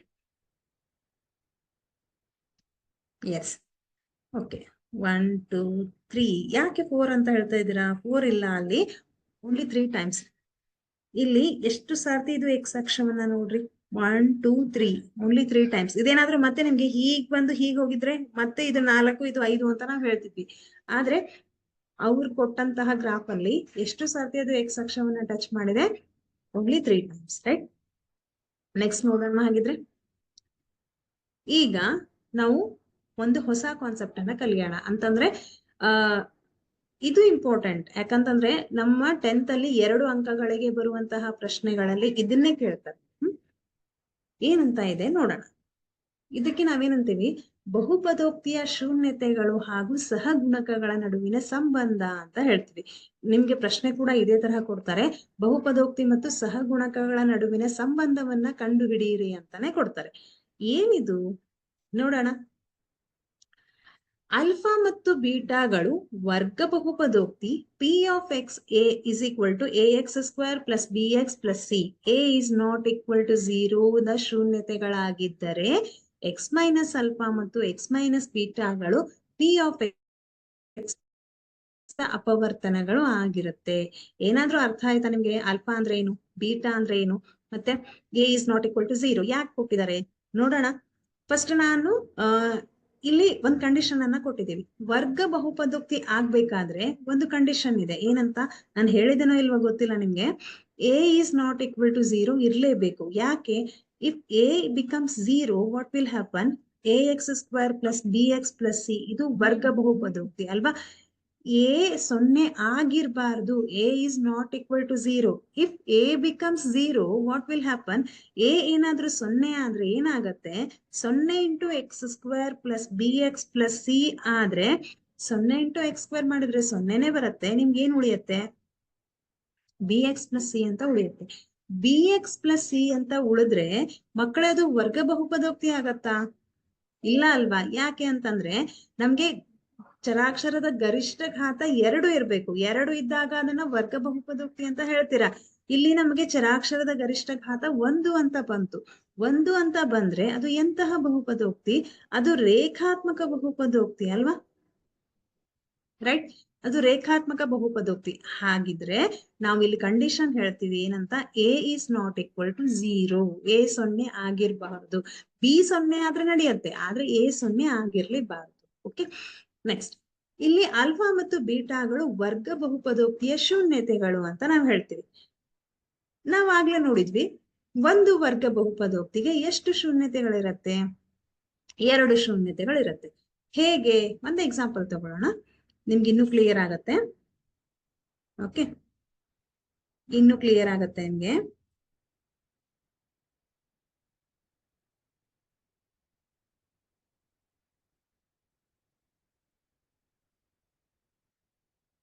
ಈಗ P of X is equal to X square minus 4 ಅಂತ ಇದೆ. ಇದು ಒಂದು ವರ್ಗ ಬಹುಪದೋಕ್ತಿ. ಇವಾಗ ಶೂನ್ಯತೆ ಅಂತ ಎದಕ್ಕೆ ಹೇಳ್ತೀವಿ? ಯಾವಾಗ ಪಿ ಆಫ್ ಎಕ್ಸ್ ನ ಬೆಲೆ 0 ಬರುತ್ತೆ ಆ ಬೆಲೆಗೆ ನಾವು ವರ್ಗ ಬಹುಪದೋಕ್ತಿಯ ಶೂನ್ಯತೆ ಅಂತ ಹೇಳ್ತೀವಿ. ವರ್ಗ ಬಹುಪದೋಕ್ತಿಗೆ ಎಷ್ಟು ಶೂನ್ಯತೆಗಳಿರುತ್ತವೆ? 2 ಶೂನ್ಯತೆಗಳು. ಹೇಗೆ ನೋಡ್ರಿ ಒಂದ್ಸರ್ತಿ. ಈಗ ನಾನೇನ್ ಮಾಡ್ತೀನಿ, ಪಿ ಆಫ್ 2 ಅಂತ ತಗೋತೀನಿ. ಅಂದ್ರೆ ಎಕ್ಸ್ ನ ಜಾಗದಲ್ಲಿ 2 ಅಂತ ಹಾಕ್ತೀನಿ. ಎಕ್ಸ್ ನ ಜಾಗದಲ್ಲಿ 2 ಅಂತ ಹಾಕಿದ್ರೆ 2 ರ ಘಾತ 2 ಮೈನಸ್ 4 ಅಂದ್ರೆ 2 ರ ಘಾತ 2 ಅಂದ್ರೆ 2 ಸ್ಕ್ವೇರ್ ಅಂದ್ರೆ ಎಷ್ಟು? 4. 4 ಮೈನಸ್ 4 ಮಾಡಿದ್ರೆ ಎಷ್ಟು ಬಂತು ಮಕ್ಕಳೇ? 0 ಬಂತು. ಒಪ್ಪುಗೋತೀರಾ? ಪಿ ಆಫ್ 2 ಎಂಬುದು ಈ ಒಂದು ವರ್ಗ ಬಹುಪದೋಕ್ತಿಯ ಶೂನ್ಯತೆ ಆಗಿದೆ. ಹೌದಾ? ಅಂದ್ರೆ 2 ಇದ್ದಾಗ ಪಿ ಆಫ್ ಎಕ್ಸ್ 0 ಬರುತ್ತೆ. ಎಷ್ಟು ಶೂನ್ಯತೆ ಬಂತು? 1 ಶೂನ್ಯತೆ ಬಂತು. ಇದೇ ಬಹುಪದೋಕ್ತಿಗೆ ಇನ್ನೊಂದು ಬೆಲೆಯನ್ನ ಹಾಕೋಣ. ನಾನು -2 ಅಂತ ಹಾಕ್ತೀನಿ. ಓಕೆ, -2 ಅಂತ ಹಾಕಿದ್ರೆ ನನ್ಗೇನ್ ಬರುತ್ತೆ? -2 ಸ್ಕ್ವೇರ್ -4 ಮಾಡಿದ್ರೆ -2 ಸ್ಕ್ವೇರ್ ಅಂದ್ರೆ -2 ಇಂಟು -2 ರೈಟ್? -2 ಸ್ಕ್ವೇರ್ ಅಂದ್ರೆ ಏನು? -2 ಇಂಟು -2 -2 ಇಂಟು -2 ಅಂದ್ರೆ ಮೈನಸ್ ಇಂಟು ಮೈನಸ್ ಪ್ಲಸ್ ಆಗತ್ತೆ. 2 2 4 ಬರುತ್ತೆ. ಹಾಗಿದ್ರೆ ಇಲ್ಲೂ ಕೂಡ ನಾನು 4 ಮೈನಸ್ 4 ಮಾಡಿದ್ರೆ ಎಷ್ಟು ಬಂತು? 0ನೇ ಬರುತ್ತೆ. ಹೌದು ಅಲ್ವಾ? ಹಾಗಿದ್ರೆ ಪಿ ಆಫ್ -2 ಇದ್ದಾಗ್ಲೂ 0 ಬರುತ್ತೆ, ಪಿ ಆಫ್ 2 ಇದ್ದಾಗ್ಲೂ 0 ಬರುತ್ತೆ. ಹಾಗಿದ್ರೆ ಎಷ್ಟು ಬೆಲೆಗಳಿಗೆ 0 ಬಂತು? ನನ್ಗೆ 2 ಬೆಲೆಗಳಿಗೆ. ಹಾಗಿದ್ರೆ ಈ ಒಂದು ವರ್ಗ ಬಹುಪದೋಕ್ತಿಯ ಶೂನ್ಯತೆಗಳ ಸಂಖ್ಯೆ ಎಷ್ಟು? 2. ಅರ್ಥ ಆಯ್ತಾ? ಈ ಶೂನ್ಯತೆಗಳನ್ನ ನಾವು ಒಂದು ಹೆಸರಿನಿಂದ ಕರೆಯೋಣ. ಏನಂತ? ಒಂದು ಶೂನ್ಯತೆಗೆ ಆಲ್ಫಾ ಅಂತ ಕರೆಯೋಣ, ಮತ್ತೊಂದು ಶೂನ್ಯತೆಗೆ ನಾವೇನಂತ ಹೇಳೋಣ? ಬೀಟಾ ಅಂತ ಕರೆಯೋಣ. ಓಕೆ, ಒಂದು ಶೂನ್ಯತೆಯನ್ನ ಆಲ್ಫಾ ಅನ್ನೋಣ, ಒಂದು ಶೂನ್ಯತೆಯನ್ನ ನಾನು ಬೀಟಾ ಅಂತ ಕರಿತೀನಿ. ನೆಕ್ಸ್ಟ್, ಎಕ್ಸ್ ಮೈನಸ್ ಆಲ್ಫಾ ಮತ್ತು ಎಕ್ಸ್ ಮೈನಸ್ ಬೀಟಾಗಳು ಏನಾಗಿರ್ಲಿ, ಈ ಒಂದು ವರ್ಗ ಬಹುಪದೋಕ್ತಿಯ ಅಪವರ್ತನಗಳು ಆಗಿರ್ಲಿ. ಓಕೆ, ಇದನ್ನ ಜಸ್ಟ್ ನೆನ್ಪಿಟ್ಕೊಳ್ರಿ. ನಾವು ಲೆಕ್ಕ ಬಿಡಿಸುವಾಗ ಇದನ್ನ ನಾನು ಕ್ಲಿಯರ್ ಆಗಿ ಹೇಳ್ತೀನಿ. ಓಕೆ, ಎಕ್ಸ್ ಮೈನಸ್ ಆಲ್ಫಾ ಮತ್ತು ಎಕ್ಸ್ ಮೈನಸ್ ಬೀಟಾಗಳು ಏನಾಗಿರ್ಲಿ? ವರ್ಗ ಬಹುಪದೋಕ್ತಿಯ ಅಪವರ್ತನಗಳು ಆಗಿರ್ಲಿ. ಹಾಗಾದ್ರೆ ಶೂನ್ಯತೆಗಳ ಮೊತ್ತ, ದಿಸ್ ಇಸ್ ವೆರಿ ಇಂಪಾರ್ಟೆಂಟ್. ಶೂನ್ಯತೆಗಳ ಮೊತ್ತ ಅಲ್ಫಾ ಪ್ಲಸ್ ಬೀಟಾ ಅಂದ್ರೆ 2 ಶೂನ್ಯತೆಗಳನ್ನ ನಾವು ಕೂಡಿಸಿದಾಗ ಅಥವಾ ಮೊತ್ತವನ್ನ ತೆಗೆದ್ರೆ ಕೂಡಿಸಿದಾಗ ಅದು ಎದಕ್ಕೆ ಈಕ್ವಲ್ ಆಗಿರುತ್ತೆ ಅಂದ್ರೆ -b/a. -b ಮತ್ತು a ಎಲ್ಲಿಂದ ಬಂತು? a ಅಂದ್ರೆ ಎಕ್ಸ್ ಸ್ಕ್ವೇರ್ ನ ಸಹಗುಣಕ, b ಅಂದ್ರೆ ಎಕ್ಸ್ ನ ಸಹಗುಣಕ, c ಅಂದ್ರೆ ಕಾನ್ಸ್ಟಂಟ್. ಓಕೆ, ನೆನ್ಪಿಟ್ಕೊಳ್ರಿ. ಇದು ಹೇಗ್ ಬಂತು ಅಂತ ನಾನು ತೋರಿಸ್ತೀನಿ. ಶೂನ್ಯತೆಗಳ ಮೊತ್ತ alpha plus beta is equal to -b/a. ಹಾಗೆ ಶೂನ್ಯತೆಗಳ ಗುಣಲಬ್ಧ ಆಲ್ಫಾ ಇಂಟು ಬೀಟಾ ಅಂದ್ರೆ 2 ಶೂನ್ಯತೆಗಳನ್ನ ಗುಣಿಸಿದಾಗ ಅದು ಯಾವುದಕ್ಕೆ ಈಕ್ವಲ್ ಆಗಿರುತ್ತೆ? c/a. c ಅಂತಂದ್ರೆ ಕಾನ್ಸ್ಟಂಟ್ ಟರ್ಮ್, ಸ್ಥಿರಾಂಕ. a ಅಂತಂದ್ರೆ ಎಕ್ಸ್ ಸ್ಕ್ವೇರ್ ನ ಸಹಗುಣಕ. ಓಕೆ, ನೆನ್ಪಿಟ್ಕೊಳ್ರಿ. ನೀವು ಕೇಳ್ಬೋದು ಏನಂತ? ಮಿಸ್ ಇದು ಹೇಗ್ ಬಂತು? ನಮ್ಗೆ ಅರ್ಥ ಆಗ್ಲಿಲ್ಲ. ಓಕೆ, ಆದ್ರೆ ನಾನೇ ಹೇಳ್ತೀನಿ ಹೇಗ್ ಬಂತು ಅಂತ. ನಾವು ಹೇಳ್ಬೇಕು ಅಂತ. ಹೇಗ್ ಬಂತು ನೋಡೋಣ ಒಂದ್ಸತಿ. ಶೂನ್ಯತೆಗಳ ಮೊತ್ತ ಮತ್ತು ಶೂನ್ಯತೆಗಳ ಗುಣಲಬ್ಧ ಹೇಗ್ ಬಂತು ಒಂದ್ಸತಿ ಚೆಕ್ ಮಾಡೋಣ.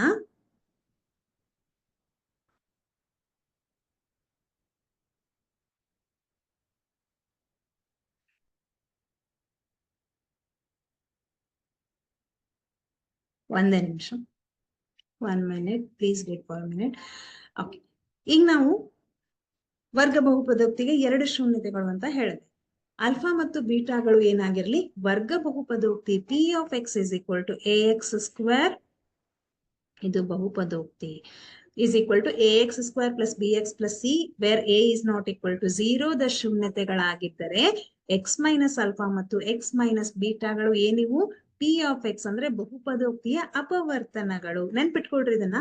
ಎಕ್ಸ್ ಮೈನಸ್ ಆಲ್ಫಾ ಮತ್ತು ಎಕ್ಸ್ ಮೈನಸ್ ಬೀಟಾಗಳು ಅಪವರ್ತನಗಳು. ಇದು ಲೆಕ್ಕದಲ್ಲಿ ಬಂದಾಗ ನಾನು ತೋರಿಸ್ತೀನಿ. Okay, ಅಪವರ್ತನಗಳಾಗಿರ್ತವೆ.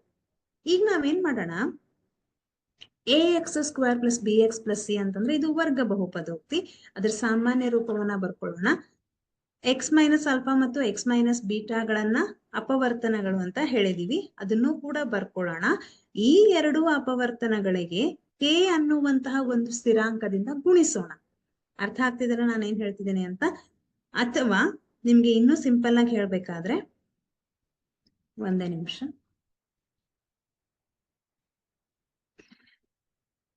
X minus alpha X minus beta ಅಂತ ಇದೆ. ಓಕೆ, ಈಗ ನಾವೇನ್ ಮಾಡೋಣ, ಎಕ್ಸ್ ದಿಂದ ಒಂದ್ಸರ್ತಿ ಮೈನಸ್ ಅಲ್ಫಾದಿಂದ ಒಂದ್ಸರ್ತಿ ಇದನ್ನ ಗುಣಿಸೋಣ. ಬೇಕಿದ್ರೆ ನೀವು ಕೆ ಅನ್ನುವಂತಹ ಸ್ಥಿರಾಂಕವನ್ನ ಇಲ್ಲೇ ಗುಣಿಸ್ಕೋಬಹುದು ಅಥವಾ ಆಮೇಲಾದ್ರೂ ಗುಣಿಸ್ಕೋಬಹುದು, ಎಲ್ಲಿ ಆದ್ರೂ ಗುಣಿಸಿದ್ರು ನಡೆಯುತ್ತೆ. ಓಕೆ, ಸೊ ಫಸ್ಟಿಗೆ ನಾವು ಒಂದು ಕೆ ಅನ್ನುವಂತಹ ಒಂದು ಸ್ಥಿರಾಂಕವನ್ನು ತಗೊಳ್ಳೋಣ. ಕೆ ಅಂತ ಒಂದು ಸ್ಥಿರಾಂಕ ತಗೊಂಡಿದೀವಿ, ಅದನ್ನ ಹೊರಗಡೆ ಇಟ್ಬಿಡೋಣ, ಅದರಿಂದ ಏನು ನಮ್ಗೆ ಡಿಫ್ರೆನ್ಸ್ ಬರಲ್ಲ. ಎಕ್ಸ್ ನಿಂದ ಎಕ್ಸ್ ಮೈನಸ್ ಬೀಟಾವನ್ನ ಗುಣಿಸೋಣ, minus alpha into x minus beta. ಇದು ಗುಣಾಕಾರ, ನಮಗ್ ಗೊತ್ತಿದೆ ಹೇಗ್ ಮಾಡೋದು ಅಂತ. ಈಗ ನಾನೇನ್ ಮಾಡ್ತೀನಿ, ಕೆ ಇಂಟು ಎಕ್ಸ್ ಅಂತಂದ್ರೆ x square minus x into beta.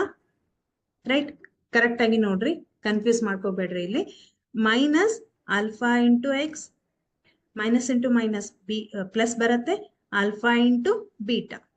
ಏನ್ ಮಾಡಿದೆ, ಗುಣಾಕಾರ ಮಾಡಿದೆ ಅಲ್ವಾ. ಎಕ್ಸ್ ದಿಂದ ಎಕ್ಸ್ ಮೈನಸ್ ಬೀಟಾಗೆ ಮೈನಸ್ ಅಲ್ಫಾದಿಂದ ಎಕ್ಸ್ ಮೈನಸ್ ಬೀಟಾಗೆ ನಾವು ಗುಣಾಕಾರ ಮಾಡಿದ್ವಿ. ಈಗ ಕೆ ಇಂಟು ಎಕ್ಸ್ ಸ್ಕ್ವೇರ್ ಅನ್ನ ಹಾಗೆ ಬರ್ಕೊಳ್ರಿ. ಇಲ್ಲಿ ಮೈನಸ್, ಇಲ್ಲಿ ಮತ್ತೆ ಇಲ್ಲಿ ನೋಡಿದ್ರೆ ಏನ್ ಕಾಮನ್ ಇದೆ, ಎಕ್ಸ್ ಕಾಮನ್ ಇದೆ, ಎಕ್ಸ್ ಕಾಮನ್ ಇದೆ ಅಲ್ವಾ. ಸೊ ಬೀಟಾವನ್ನ ಹಾಗೆ ಬರ್ಕೊಳ್ರಿ. ಇಲ್ಲಿ ಇವೆರಡರಲ್ಲಿ ಎಕ್ಸ್ ಕಾಮನ್ ಇದೆ, ಎಕ್ಸ್ ಅನ್ನ ಹೊರಗೆ ತೆಗಿಯೋಣ, ಬೀಟಾವನ್ನ ಹಾಗೆ ಬರೆಯೋಣ, ಮೈನಸ್ ಇದೆ, ಇಲ್ಲೂ ಕೂಡ ಮೈನಸ್ ಇದೆ, ಮೈನಸ್ ಇಂಟು ಮೈನಸ್ ಅದೇನಾಯ್ತು, ಪ್ಲಸ್ ಆಯ್ತು, ಪ್ಲಸ್ ಆಲ್ಫಾ ಇಂಟು ಬೀಟಾ. ಇಷ್ಟ ಅರ್ಥ ಆಯ್ತಾ? ಈಗ ನಾವೇನ್ ಮಾಡೋಣ, ಕೆ ದಿಂದ ಪ್ರತಿಯೊಂದು ಟರ್ಮ್ ಅನ್ನ, ಪ್ರತಿಯೊಂದು ಪದವನ್ನ ಗುಣಿಸೋಣ. ಕೆ ಇಂಟು ಎಕ್ಸ್ ಸ್ಕ್ವೇರ್ ಮಾಡಿದ್ರೆ ಕೆ ಎಕ್ಸ್ ಸ್ಕ್ವೇರ್ ಬರುತ್ತೆ, minus k into X into ಇದನ್ನ ನಾನು ಅಲ್ಫಾ ಪ್ಲಸ್ ಬೀಟಾ ಅಂತ ಬರ್ಕೋತೀನಿ. ಓಕೆ, ಬೀಟಾ ಪ್ಲಸ್ ಅಲ್ಫಾ ಅಂದ್ರೂ ಒಂದೇ, ಅಲ್ಫಾ ಪ್ಲಸ್ ಬೀಟಾ ಅಂದ್ರೂ ಒಂದೇ. ಈಗ plus alpha into K into alpha into beta. ಇವಾಗ ಅಬ್ಸರ್ವ್ ಮಾಡಿ ಮಕ್ಕಳೇ, ಕರೆಕ್ಟ್ ಆಗಿ ಅಬ್ಸರ್ವ್ ಮಾಡಿ. K X square minus K X into alpha plus beta plus K into alpha beta. ಇದು ಯಾವ ರೂಪದಲ್ಲಿದೆ, ಇದು ನಮ್ಗೆ ಯಾವ ರೂಪದಲ್ಲಿದೆ ಅಂದ್ರೆ A x square plus b x plus C ರೂಪದಲ್ಲಿ ಇದೆ. ಹೇಗೆ ಅಂತ ನಾನು ಹೇಳ್ತೀನಿ. ಎ ಅಂತಂದ್ರೆ ಕೆ ಇದೆ, ಬಿ ಅಂತಂದ್ರೆ k into alpha plus beta into X. ನೀವು ಇಲ್ಲಿ ಬರ್ಕೊಂಡ್ರೆ ಎಕ್ಸ್ ಕರೆಕ್ಟ್ ಆಗಿ ಗೊತ್ತಾಗತ್ತೆ. ಓಕೆ, ಒಂದೇ ನಿಮಿಷ ಇದನ್ನ ಎರೇಸ್ ಮಾಡ್ತೀನಿ, ನಿಮ್ಗೆ ಕರೆಕ್ಟ್ ಆಗಿ ಗೊತ್ತಾಗತ್ತೆ. ಎಸ್, ಸೊ ನೀವು ಹೋಲಿಸಿ ನೋಡಿದ್ರೆ ಗೊತ್ತಾಗತ್ತೆ ಇದು ಯಾವ ರೂಪದಲ್ಲಿದೆ. A x square plus b x plus c. B ಅಂತಂದ್ರೆ minus k into alpha plus beta. ಇದು ಪೂರ್ತಿ ವ್ಯಾಲ್ಯೂ ಏನಿದು, ಇದು ಬಿ ವ್ಯಾಲ್ಯೂ. ನೆಕ್ಸ್ಟ್ ಸಿ ಅಂತಂದ್ರೆ k into alpha plus beta. Okay, ಈಗ ಇದನ್ನೇ ನಾನೇನ್ ಮಾಡ್ತೀನಿ, ಹೀಗ್ ಬರ್ಕೋತೀನಿ. ಎ ಅಂತಂದ್ರೆ ಏನು, ಕೆ. ಎ ಯಾವುದಕ್ಕೆ ಈಕ್ವಲ್ ಆಗಿದೆ, ಇಲ್ಲಿ ಕೆ ಗೆ ಈಕ್ವಲ್ ಆಗಿದೆ. ಬಿ ಅಂತಂದ್ರೆ minus k into alpha plus beta. ಯಾಕೆ ಅಂತಂದ್ರೆ A x square plus b x plus c. B ಅಂದ್ರೆ ಏನು, ಎಕ್ಸ್ ನ ಸಹಗುಣಕ. ಇಲ್ಲಿ ಎಕ್ಸ್ ನ ಸಹಗುಣಕ ಏನಿದೆ, k into alpha plus beta ಅಂತ ಇದೆ ಅಲ್ವಾ. ಹಾಗಾಗಿ ಬಿ ನ ಬೆಲೆ ಏನಂತ ಬರ್ಕೊಳ್ಳೋಣ, minus k into alpha plus beta ಅಂತ ಬರ್ಕೊಳ್ಳೋಣ. ಸಿ ಏನಾಯ್ತು, ಸಿ ಕಾನ್ಸ್ಟಂಟ್ ಅಥವಾ ಸ್ಥಿರಾಂಕ ಅಂತ ಹೇಳ್ತೀವಿ, k into alpha into beta. Right, ಈಗ ಎ ಅಂತಂದ್ರೆ ಕೆ ನೆನ್ಪಿಟ್ಕೊಳ್ರಿ, ಎ ಅಂದ್ರೆ ಕೆ ಗೆ ಈಕ್ವಲ್ ಆಗಿದೆ. ಇಲ್ಲಿ ನಾನೇನ್ ಮಾಡ್ತೀನಿ, alpha plus beta is equal to ಈ ಕೆ ಅನ್ನ ಈ ಕಡೆ ಶಿಫ್ಟ್ ಮಾಡ್ತೇನೆ. ಅವಾಗ ಏನಾಗುತ್ತೆ, ಮೈನಸ್ ಸೈನ್ ಅನ್ನ ತಗೊಂಡು ಈ ಕಡೆ ಬರುತ್ತೆ ಅದು, but B divided by K ಅಂತ ಆಗತ್ತೆ. ಕೆ ಈ ಕಡೆ ಬಂದ್ರೆ ಡಿವೈಡೆಡ್ ಬೈ ಕೆ ಆಗತ್ತೆ, ಮೈನಸ್ ಕೂಡ ಈ ಕಡೆ ಬಂದಿದೆ ಅಂದ್ರೆ ಮೈನಸ್ ಕೆ ಅನ್ನ ನಾವ್ ಈ ಕಡೆ ಶಿಫ್ಟ್ ಮಾಡಿದ್ರೆ ಡಿವೈಡೆಡ್ ಬೈ ಮೈನಸ್ ಕೆ ಆಗತ್ತೆ, B divided by minus K. Next ಇಲ್ಲಿ ಕೂಡ ನಾನು ಏನ್ ಮಾಡ್ತೀನಿ, ಕೆ ಅನ್ನ ಈ ಕಡೆ ಶಿಫ್ಟ್ ಮಾಡ್ತೇನೆ. ಅವಾಗ ಏನಾಗತ್ತೆ, C divided by K is equal to alpha into beta ಅಂತ ಬರ್ಕೊಳ್ಳೋಣ. ಸೊ ಒಂದ್ಸತಿ ನೀಟಾಗಿ ಬರ್ಕೊಳ್ರಿ ಇದನ್ನ. ಓಕೆ, ಬರ್ಕೊಂಡು ನೀವೇ ಒಂದ್ಸತಿ ಅಬ್ಸರ್ವ್ ಮಾಡ್ರಿ, ಕ್ಲಿಯರ್ ಆಗಿ ಗೊತ್ತಾಗತ್ತೆ. C divided by K is equal to alpha into beta. ಇವಾಗ ಕೆ ಅಂತಂದ್ರೆ ಏನು ಮಕ್ಕಳೇ, ಕೆ ಅಂತಂದ್ರೆ ಎ ಗೆ ಈಕ್ವಲ್ ಆಗಿದೆ. A is equal to K ಅಂತ ಆದ್ರೆ ಕೆ ನ ಬೆಲೆ ಏನಾಯ್ತು, ಎ ಅಂತ ಆಯ್ತು. ಹಾಗಿದ್ರೆ ಕೆ ನ ಜಾಗದಲ್ಲಿ ಎ ಅಂತ ಬರೀಬಹುದಲ್ವಾ. ನಾನೇನ್ ಮಾಡ್ತೀನಿ, alpha plus beta is equal to minus B divided by K ನ ಜಾಗದಲ್ಲಿ ಎ ಅಂತ ಬರಿತೀನಿ. ಹಾಗೆ ಇಲ್ಲೂ ಕೂಡ ಕೆ ನ ಜಾಗದಲ್ಲಿ alpha into beta is equal to C divided by A ಅಂತ ಬರಿತೀನಿ. ಅರ್ಥ ಆಯ್ತಾ? Okay, C divided by A ಅಂತ ಬರಿತೀನಿ. ಹಾಗಿದ್ರೆ ಇಲ್ಲಿ ನಿಮ್ಗೆ ಯಾವ ಚಿಹ್ನೆ ಇದೆ? ಪ್ಲಸ್ ಇದೆ. ಪ್ಲಸ್ ಅಂತಂದ್ರೆ ಆಲ್ಫಾ ಮತ್ತು ಬೀಟಾ ಅಂದ್ರೆ ಏನು? ಶೂನ್ಯತೆಗಳು. ಪ್ಲಸ್ ಅಂತ ಹಾಕಿದ್ರೆ ಶೂನ್ಯತೆಗಳ ಮೊತ್ತ. ಇಲ್ಲೇನಿದೆ? ಇಂಟು ಇದೆ. ಇಂಟು ಅಂತಂದ್ರೆ ಶೂನ್ಯತೆಗಳ ಗುಣಲಬ್ಧ. ಹಾಗಾದ್ರೆ ಶೂನ್ಯತೆಗಳ ಮೊತ್ತ ಯಾವುದಕ್ಕೆ ಸಮ ಆಗಿದೆ? Minus B divided by A. Minus B ಅಂತಂದ್ರೆ ಮೈನಸ್ ಅನ್ನ ಹಾಗೆ ಇಟ್ಕೊಳ್ರಿ. ಬಿ ಅಂತಂದ್ರೆ ಅರ್ಥ ಏನು? ಇದು ಎಕ್ಸ್ ನ ಸಹಗುಣಕ ಡಿವೈಡೆಡ್ ಬೈ ಎ ಅಂತಂದ್ರೆ ಇದು ಎಕ್ಸ್ ಸ್ಕ್ವೇರ್ ನ ಸಹಗುಣಕ. ಹೌದಾ? ಹಾಗಿದ್ರೆ ಒಂದು ನೆನ್ಪಿಟ್ಕೋಬೇಕು, ಶೂನ್ಯತೆಗಳ ಮೊತ್ತ minus alpha plus beta is equal to minus B divided by a. ಹಾಗೆ ಶೂನ್ಯತೆಗಳ ಗುಣಲಬ್ಧ ಯಾವುದಕ್ಕೆ ಸಮ ಆಗಿದೆ? Alpha into beta is equal to C divided by a. C ಅಂತಂದ್ರೆ ಏನು? ಸಿ ಅಂತಂದ್ರೆ ಸ್ಥಿರಾಂಕ. ಎ ಅಂತಂದ್ರೆ again it is x square ನ ಸಹಗುಣಕ. ಹಾಗಿದ್ರೆ ಸ್ಥಿರಾಂಕ ಡಿವೈಡೆಡ್ ಬೈ ಎಕ್ಸ್ ಸ್ಕ್ವೇರ್ ದ ಸಹಗುಣಕ. ನಮ್ಗೆ ಏನ್ ನೆನ್ಪಿಟ್ಕೋಬೇಕು ಇದ್ರಲ್ಲಿ? ಮುಖ್ಯವಾಗಿ ನಮ್ಗೆ ಈ ಡೆರಿವೇಶನ್ ನಿಮ್ಗೆ ಯಾರು ಕೇಳಲ್ಲ. ಅದ್ ಹೇಗ್ ಬಂತು ಅಂತ ನಿಮಗ್ ತೋರ್ಸೋದಕ್ಕೋಸ್ಕರ ನಾನು ಮಾಡಿದೆ. ಯಾರು ನಿಮ್ಗೆ ಕೇಳಲ್ಲ. ನಮಗ್ ಇಂಪಾರ್ಟೆಂಟ್ ಆಗಿ ಏನ್ ಬೇಕು? ಶೂನ್ಯತೆಗಳ ಮೊತ್ತ ಯಾವುದಕ್ಕೆ ಸಮ ಆಗಿರುತ್ತೆ ಮತ್ತು ಶೂನ್ಯತೆಗಳ ಗುಣಲಬ್ಧ ಯಾವುದಕ್ಕೆ ಸಮ ಆಗಿರುತ್ತೆ, ಅದು ನಮಗ್ ಬೇಕು ಅಲ್ವಾ? ಅದು ನಮ್ಗೆ ಇಂಪಾರ್ಟೆಂಟ್ ಆಗಿ ಗೊತ್ತಿರ್ಬೇಕು. ಇಲ್ಲಿ ಇನ್ನೊಂದು, ಇಲ್ಲಿ K into x square minus k into alpha plus beta into x plus K into alpha into beta ಅಂತ ಇದೆ. ನಾನೇನಾದ್ರೂ ಕೆ ಇಸ್ ಈಕ್ವಲ್ ಟು 1 ಅಂತ ತಗೊಂಡ್ರೆ, ಕೆ ನ ಬೆಲೆ 1 ಅಂತ ತಗೊಂಡ್ರೆ ಏನಾಗತ್ತೆ? ಇದು ಕೂಡ ನೆನ್ಪಿಟ್ಕೊಳ್ರೆ, ಲೆಕ್ಕದಲ್ಲಿ ನಮಗ್ ಬೇಕಾಗತ್ತೆ ಈ ಒಂದು ಎಕ್ಸ್ಪ್ರೆಷನ್. ಕೆ ನ ಬೆಲೆ 1 ಅಂತ ತಗೊಂಡ್ರೆ 1 ಇಂಟು ಎಕ್ಸ್ ಸ್ಕ್ವೇರ್ ಅಂದ್ರೆ ಅದು ಎಕ್ಸ್ ಸ್ಕ್ವೇರ್ ಆಗತ್ತೆ. ಓಕೆ, ಮೈನಸ್ ಕೆ ನ ಬೆಲೆ 1 ಇದೆ, alpha plus beta into x plus K ನ ಬೆಲೆ 1 ಇಂಟು ಆಲ್ಫಾ ಬೀಟಾ ಮಾಡಿದ್ರೆ ಆಲ್ಫಾ ಇಂಟು ಬೀಟಾ ಅಂತ ಆಗತ್ತೆ. ಇದನ್ನು ಕೂಡ ನೆನ್ಪಿಟ್ಕೊಳ್ರಿ. ಯಾವಾಗ ನಮ್ಗೆ ಕೆ ನ ಬೆಲೆ 1 ಅಂದ್ರೆ, ಇಲ್ಲ ಕೆ ಇಸ್ ಈಕ್ವಲ್ ಟು 1 ಅಂತ ತಗೊಂಡಿದೀನಿ, ಬಟ್ ಈ ಎಕ್ಸ್ಪ್ರೆಷನ್ ನೆನ್ಪಿಟ್ಕೊಳ್ರಿ. X square minus alpha plus beta into x plus alpha into beta. Okay, ಹಾಗಾದ್ರೆ ಮಕ್ಕಳೇ ಶೂನ್ಯತೆಗಳ ಮೊತ್ತ is equal to minus b by a. ಶೂನ್ಯತೆಗಳ ಗುಣಲಬ್ಧ ಸಿ ಡಿವೈಡೆಡ್ ಬೈ ಎ. ಲೆಕ್ಕಗಳನ್ನ ಮಾಡೋಣ. ಇದ್ರ ಮೇಲೆ ಹೇಗ್ ಲೆಕ್ಕ ಕೇಳ್ತಾರೆ ನಮ್ಗೆ? ಒಂದು ಲೆಕ್ಕ ತೋರಿಸ್ತೀನಿ. ಓಕೆ, ಸೊ ಒಂದ್ ಲೆಕ್ಕವನ್ನ ನಾನ್ ಮಾಡ್ತೀನಿ, ಒಂದು ಲೆಕ್ಕ ನೀವು ಮಾಡೋದು. ಈ ಕೆಳಗಿನ ವರ್ಗ ಬಹುಪದೋಕ್ತಿಗಳ ಶೂನ್ಯತೆಗಳನ್ನು ಕಂಡುಹಿಡಿಯಿರಿ ಹಾಗೂ ಶೂನ್ಯತೆಗಳು ಮತ್ತು ಸಹಗುಣಕಗಳ ನಡುವಿನ ಸಂಬಂಧವನ್ನು ತಾಳೆ ನೋಡಿ ಅಂತ ಕೊಡ್ತಾರೆ. ಯಾವಾಗ ನಿಮಗೆ ತಾಳೆ ನೋಡಿ ಅಂತ ಕೊಡ್ತಾರೆ, ಅದರ ಅರ್ಥ ಏನು? ಎಡಭಾಗ ಮತ್ತೆ ಬಲಭಾಗಗಳು ಈಕ್ವಲ್ ಆಗಿ ಬರ್ಬೇಕು ಅಲ್ವಾ? ಯಾವಾಗ ನಿಮ್ಗೆ ತಾಳೆ ನೋಡಿ ಅಂತ ಕೊಡ್ತಾರೆ, ಅವಾಗ ಎಡಭಾಗ ಮತ್ತು ಬಲಭಾಗ ಈಕ್ವಲ್ ಆಗಿ ಬರ್ಬೇಕು. ಹೇಗ್ ಮಾಡೋದು ನೋಡೋಣ. X square minus 2x minus 8 ಅಂತ ಇದೆ. ಇದು ಯಾವ ಬಹುಪದೋಕ್ತಿ? ಇದು ವರ್ಗ ಬಹುಪದೋಕ್ತಿ. ಇವಾಗ ನಾವೇನ್ ಮಾಡೋಣ? ಅಪವರ್ತನ ವಿಧಾನ ನೆನಪಿರ್ಬೋದು ಎಲ್ರಿಗೂ. ಅಪವರ್ತಿಸುವಿಕೆ ವಿಧಾನ. ಇದಕ್ ಹೋಗ್ಬೇಡ್ರಿ, ಅವಿಭಾಜ್ಯ ಅಪವರ್ತನ ಅಲ್ಲ, ಬರೀ ಅಪವರ್ತನ ವಿಧಾನ. ಹೇಗ್ ಮಾಡ್ತಿದ್ವಿ ಒಂದ್ಸತಿ ರೀಕಾಲ್ ಮಾಡ್ಕೊಳ್ರಿ. ಇದು ax square plus bx plus C ರೂಪದಲ್ಲಿ ಇದೆ. ನಾವು ಅಪವರ್ತನ ವಿಧಾನವನ್ನ ಬಳಸುವಾಗ ಏನ್ ಮಾಡ್ತೀವಿ? a ಇಂಟು ಎಕ್ಸ್ ಅಂತ ಮಾಡ್ತೀವಿ. ನೆನ್ಪಿದೇನಾ? a ಇಂಟು ಎಕ್ಸ್ ಅಂತ ಮಾಡಿದ್ರೆ a ಅಂದ್ರೆ ಎಷ್ಟಿದೆ? ಏನೂ ಇಲ್ಲ ಅಂದ್ರೆ 1 ಇರತ್ತೆ. ಸಿ ಅಂದ್ರೆ -8 ಅಂತ ಇದೆ. 1 ಇಂಟು -8 ಮಾಡಿದ್ರೆ ಎಷ್ಟು ಬರುತ್ತೆ ಮಕ್ಕಳೇ? -8 ಅಂತ ಬಂತು. ಗುಣಲಬ್ಧ ಎರಡು ಸಂಖ್ಯೆಗಳನ್ನ ಗುಣಿಸಿದಾಗ ನಮ್ಗೆ -8 ಬರ್ಬೇಕು. ಅದೇ ಎರಡು ಸಂಖ್ಯೆಗಳನ್ನ ಕೂಡಿದಾಗ ಅಥವಾ ಕಳೆದಾಗ ಮಧ್ಯದ ಪದ -2 ಬರ್ಬೇಕು. ಇದಕ್ಕೆ ನಾವೇನಂತ ಹೇಳ್ತೀವಿ? ಮಧ್ಯದ ಪದವನ್ನ ವಿಭಜಿಸುವ ವಿಧಾನ ಅಂತಲೂ ಕರಿತೀವಿ. ಓಕೆ, ಇದು ನಮಗ್ ಫ್ಯಾಮಿಲಿಯರ್ ಇದೆ. ಈ ಒಂದು ಮೆಥಡ್ ನಾವು ತುಂಬಾ ಸರ್ತಿ ಬಿಡಿಸಿದೀವಿ. ಈ ಎಷ್ಟೋ ಮಕ್ಕಳು ಇದ್ರ ಪರ್ಫೆಕ್ಟ್ ಕೂಡ ಇದ್ದೀರಾ. Okay, yes. ಸೊ ಫಾಸ್ಟ್ ಆಗಿ ಹೇಳಿ, ಯಾವ ಎರಡು ಸಂಖ್ಯೆಗಳನ್ನ ಗುಣಿಸಿದಾಗ -8 ಬರುತ್ತೆ, ಅದೇ ಸಂಖ್ಯೆಗಳನ್ನ ಕೂಡಿದಾಗ ಅಥವಾ ಕಳೆದಾಗ ನಮ್ಗೆ ಮಧ್ಯದ ಪದ -2 ಬರುತ್ತೆ. ಎಸ್ ಮೈ ಡಿಯರ್ ಸ್ಟೂಡೆಂಟ್ಸ್, ಯಾವ್ದು ಬರುತ್ತೆ? ಯಾವ್ದು ಬರುತ್ತೆ? 4 8 ಮಿಸ್ 4ರಲ್ಲಿ 2 ಕಳೆದ್ರೆ 2 ಬರುತ್ತೆ. ಆದ್ರೆ ಸಂಖ್ಯೆಗಳಿಗೆ ಚಿಹ್ನೆಯನ್ನ ಹೇಗೆ ಹಾಕೋದು? 4 8 ಕರೆಕ್ಟ್ ಆಗಿದೆ. ಇಲ್ಲ ಮೈನಸ್ ಬರ್ಬೇಕು. ಹಾಗಾಗಿ ನಾನೇನ್ ಮಾಡ್ತೀನಿ, ಮೈನಸ್ ಅಂತ ಒಂದು ಸಂಖ್ಯೆಗೆ ಹಾಕ್ತೀನಿ. ನಮ್ಗೆ ಮಧ್ಯದ ಪದ ಎಷ್ಟು ಬರ್ಬೇಕು?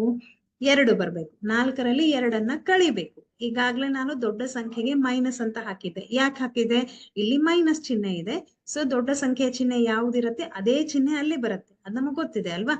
ಒಂದು ಸಂಖ್ಯೆ ಮೈನಸ್ ಆಯ್ತು. ಇವಾಗ ಇನ್ನೊಂದ್ ಸಂಖ್ಯೆಗೆ ನಾನು ಏನ್ ಹಾಕ್ಬೇಕು? ಪ್ಲಸ್ ಹಾಕ್ಬೇಕು. ಯಾಕೆ ಅಂತಂದ್ರೆ ಈ ಸಂಖ್ಯೆಯಲ್ಲಿ ಈ ಸಂಖ್ಯೆಯನ್ನ ಕಳಿಬೇಕು. ಕಳೆದಾಗ ಮಾತ್ರ ಮಧ್ಯದ ಪದ 2 ಬರುತ್ತೆ ನನ್ಗೆ ಅಲ್ವಾ? 4 2 8 -4 ಇಂಟು +2 ಮಾಡಿದ್ರೆ -8 ಬರುತ್ತೆ. -4ರಲ್ಲಿ 2 ಕಳೆದ್ರೆ -2 ಬರುತ್ತೆ ಅಲ್ವಾ? ಹೇಗ್ ಬರೆಯೋದು ಇದನ್ನ? ಮಿಸ್ ನಮ್ಗೆ ಅದು ಗೊತ್ತಿದೆ. ಹೇಗ್ ಬರೆಯೋದು? x² -4x +2x -8. ಹೌದಾ? ಈಗ ಏನ್ ಮಾಡ್ಬೇಕು? 2 ಗುಂಪುಗಳನ್ನ ಮಾಡ್ರಿ. ಈ ಗುಂಪಿನಲ್ಲಿ ಯಾವ್ದು ಕಾಮನ್ ಇದೆ ಮಕ್ಕಳೇ? x ಕಾಮನ್ ಇದೆ. ಸೊ x ಅನ್ನ ಹೊರಗೆ ತೆಗೆದ್ರೆ ಒಂದು x² ಅಲ್ಲಿ ಒಂದು x ಆಲ್ರೆಡಿ ಹೊರಗೆ ತೆಗೆದಿದ್ದೀನಿ. ಏನ್ ಉಳೀತು? x ಉಳೀತು. ಇಲ್ಲಿ -4 ಪ್ಲಸ್ ಇವೆರಡರಲ್ಲಿ ಏನ್ ಕಾಮನ್ ಇದೆ? 8ಅನ್ನ 4 2 8 ಅಂತ ಬರಿತೀವಿ. ಇಲ್ಲೂ 2 ಇದೆ, ಇಲ್ಲೂ 2 ಇದೆ. ಸೊ 2ಅನ್ನ ಹೊರಗೆ ತೆಗೆದ್ರೆ x ಮೈನಸ್ ಇಂಟು ಪ್ಲಸ್ ಮಾಡಿದ್ರೆ ಮೈನಸ್ ಬರುತ್ತೆ. ಇಲ್ಲೆಷ್ಟು ಉಳಿಯುತ್ತೆ? 4. 2ಅನ್ನ ನಾನು ಹೊರಗೆ ತೆಗೆದಿದ್ದೀನಿ. ಸೊ 4 ಉಳಿಯುತ್ತೆ. ಹಾಗಿದ್ರೆ ಇಲ್ಲಿ x -4, ಇಲ್ಲೂ ಕೂಡ x -4. ಏನಿವು? ಇವು ಅಪವರ್ತನಗಳು. ಈ ಒಂದು ವರ್ಗ ಬಹುಪದೋಕ್ತಿಯ ಅಪವರ್ತನಗಳು. x -4 ಅಂತ ಒಂದು ಅಪವರ್ತನ, ನೆಕ್ಸ್ಟ್ ಇನ್ನೊಂದು x+2 ಅಂತ ಮತ್ತೊಂದು ಅಪವರ್ತನ. ನಾನು ಆಗ್ಲೇ ಹೇಳಿದೆ ನಿಮ್ಗೆ x -α ಮತ್ತೆ x -βಗಳು ವರ್ಗ ಬಹುಪದೋಕ್ತಿಯ ಅಪವರ್ತನಗಳಾಗಿರ್ಲಿ ಅಂತ ನಾವು ಬರ್ಕೊಂಡಿದೀವಿ ಅಲ್ವಾ? ಹಾಗಿದ್ರೆ ಇದನ್ನ ನಾವು ಎಲ್ಲಿ ನೋಡ್ತೀವಿ? ಈಗ ನೋಡಿದ್ರೆ ನಿಮ್ಗೆ ಗೊತ್ತಾಗಬಹುದು. ಇದು x -α ರೂಪದಲ್ಲಿದೆ, ಇದು x -β ರೂಪದಲ್ಲಿದೆ. Yes or no my dear children? See, x -α, alpha ಅಂದ್ರೆ 4, x -β ರೂಪದಲ್ಲಿದೆ. ಇವೆರಡು ಏನಿವು? ಇವೆರಡು ವರ್ಗ ಬಹುಪದೋಕ್ತಿಯ ಅಪವರ್ತನಗಳು. ಈಗ ನಾನೇನ್ ಮಾಡ್ತೀನಿ? ಈ ಅಪವರ್ತನಗಳನ್ನ 0ಗೆ ಸಮೀಕರಿಸಿದಾಗ ಅದನ್ನ 0ಗೆ ಈಕ್ವಲ್ ಮಾಡಿದ್ರೆ ಏನ್ ಬರುತ್ತೆ? x -4 = 0, x+2 = 0, right? ನೆಕ್ಸ್ಟ್ ಈ 4ಅನ್ನ ಈ ಕಡೆ ಕಳ್ಸೋಣ. x = 4 ಬರುತ್ತೆ. ಇಲ್ಲಿ x -2 ಬರುತ್ತೆ. x = 4, x -2. 2 ಶೂನ್ಯತೆಗಳು ಸಿಕ್ತು. ಇದನ್ನ ನಾವೇನಂತ ಹೇಳ್ತೀವಿ? ಶೂನ್ಯತೆಗಳು. ಹಾಗಿದ್ರೆ ವರ್ಗ ಬಹುಪದೋಕ್ತಿಯಲ್ಲಿ ಶೂನ್ಯತೆಗಳಿಗೆ ಏನಂತ ಹೆಸರು ಕೊಟ್ಟಿದ್ದೀವಿ? ಆಲ್ಫಾ ಮತ್ತೆ ಬೀಟಾ ಅಂತ ಕೊಟ್ಟಿದ್ದೀವಿ ಅಲ್ವಾ? ರೈಟ್? ಹಾಗಾದ್ರೆ ಇಲ್ಲಿ ಆಲ್ಫಾ ಮತ್ತೆ ಬೀಟಾ, ಆಲ್ಫಾದ ಬೆಲೆ 4 ಅಂತ ಇದೆ, ಬೀಟಾದ ಬೆಲೆ -2 ಅಂತ ಇದೆ. ಇಲ್ಲಿವರೆಗೂ ಅರ್ಥ ಆಯ್ತಾ? ಓಕೆ, ನೆಕ್ಸ್ಟ್ ಬೀಟಾದ ಬೆಲೆ ಎಷ್ಟಾಯ್ತು? -2 ಅಂತ ಇದೆ. ಈಗ ಇದು ನಮ್ಗೆ ಅಪವರ್ತನ ವಿಧಾನ ಗೊತ್ತಿದೆ. ಇಲ್ಲಿವರೆಗೂ ನಮ್ಗೆ ಗೊತ್ತಿದೆ. ನೆಕ್ಸ್ಟ್ ನಾವೇನ್ ಮಾಡೋಣ? ಯಾವಾಗ ನಿಮ್ಗೆ ಶೂನ್ಯತೆಗಳು ಮತ್ತು ಸಹಗುಣಕಗಳ ನಡುವಿನ ಸಂಬಂಧವನ್ನ ತಾಳೆ ನೋಡಿ ಅಂತ ಕೊಡ್ತಾರೆ, ಅವಾಗ ನಾವೇನ್ ಬರ್ಕೋಬೇಕು? ಶೂನ್ಯತೆಗಳ ಮೊತ್ತ ಮತ್ತು ಶೂನ್ಯತೆಗಳ ಗುಣಲಬ್ಧವನ್ನ ಬರ್ಕೋಬೇಕು. ಶೂನ್ಯತೆಗಳ ಮೊತ್ತ ಅಂತಂದ್ರೆ ನಮ್ಗೆ ಗೊತ್ತಿದೆ, alpha plus beta is equal to -b/a, right? ಹಾಗೆ ಶೂನ್ಯತೆಗಳ ಗುಣಲಬ್ಧ ಏನಾಗಿರುತ್ತೆ? c/a. ಈಗ ಆಲ್ಫಾದ ಬೆಲೆ 4 ಇದೆ, ಬೀಟಾದ ಬೆಲೆ -2 ಅಂತ ಇದೆ. ನೋಡ್ಬಹುದು ನೀವಿಲ್ಲಿ ಮೈನಸ್, ಈ ಮೈನಸ್ ಹೇಗಿದೆ ಹಾಗೆ ಬರ್ಕೊಳ್ರಿ. ಬಿ ನ ಬೆಲೆ ಏನಿದೆ ಅಂತ ನೋಡೋಣ. ಎಲ್ಲಿ ಸಿಗತ್ತೆ ನಿಮ್ಗೆ? ಇದು ಬಿ ನ ಬೆಲೆ ಏನಂತ ಇದೆ? ಎ ನ ಬೆಲೆ 1, ಬಿ ನ ಬೆಲೆ -2, ಸಿ ನ ಬೆಲೆ 8. ನಿಮಗೆ ಗೊತ್ತಾಗ್ಲಿಲ್ಲ ಅಂತಂದ್ರೆ ಹೀಗ್ ಬರ್ಕೋಬಹುದು, -2, c = -8 ಅಂತ ಬರ್ಕೋಬಹುದು. ಓಕೆ, ಮೈನಸ್ ಬಿ ನ ಬೆಲೆ ಏನಂತ ಇದೆ ಮಕ್ಕಳ? ಇಲ್ಲಿ -2 ಅಂತ ಇದೆ. ಈ ಮೈನಸ್ ಹೇಗಿದೆ ಹಾಗೆ ಬರ್ಕೊಳ್ರಿ. ಬಿ ನ ಬೆಲೆ ಏನಿದೆ ಅದನ್ನ ಇಲ್ಲಿ ಬರ್ಕೊಳ್ರಿ. ಎ ನ ಬೆಲೆ ಏನಿದೆ? 1 ಅಂತ ಇದೆ. 4 ಪ್ಲಸ್ ಇಂಟು ಮೈನಸ್ ಮೈನಸ್ ಇದೆ. ಓಕೆ,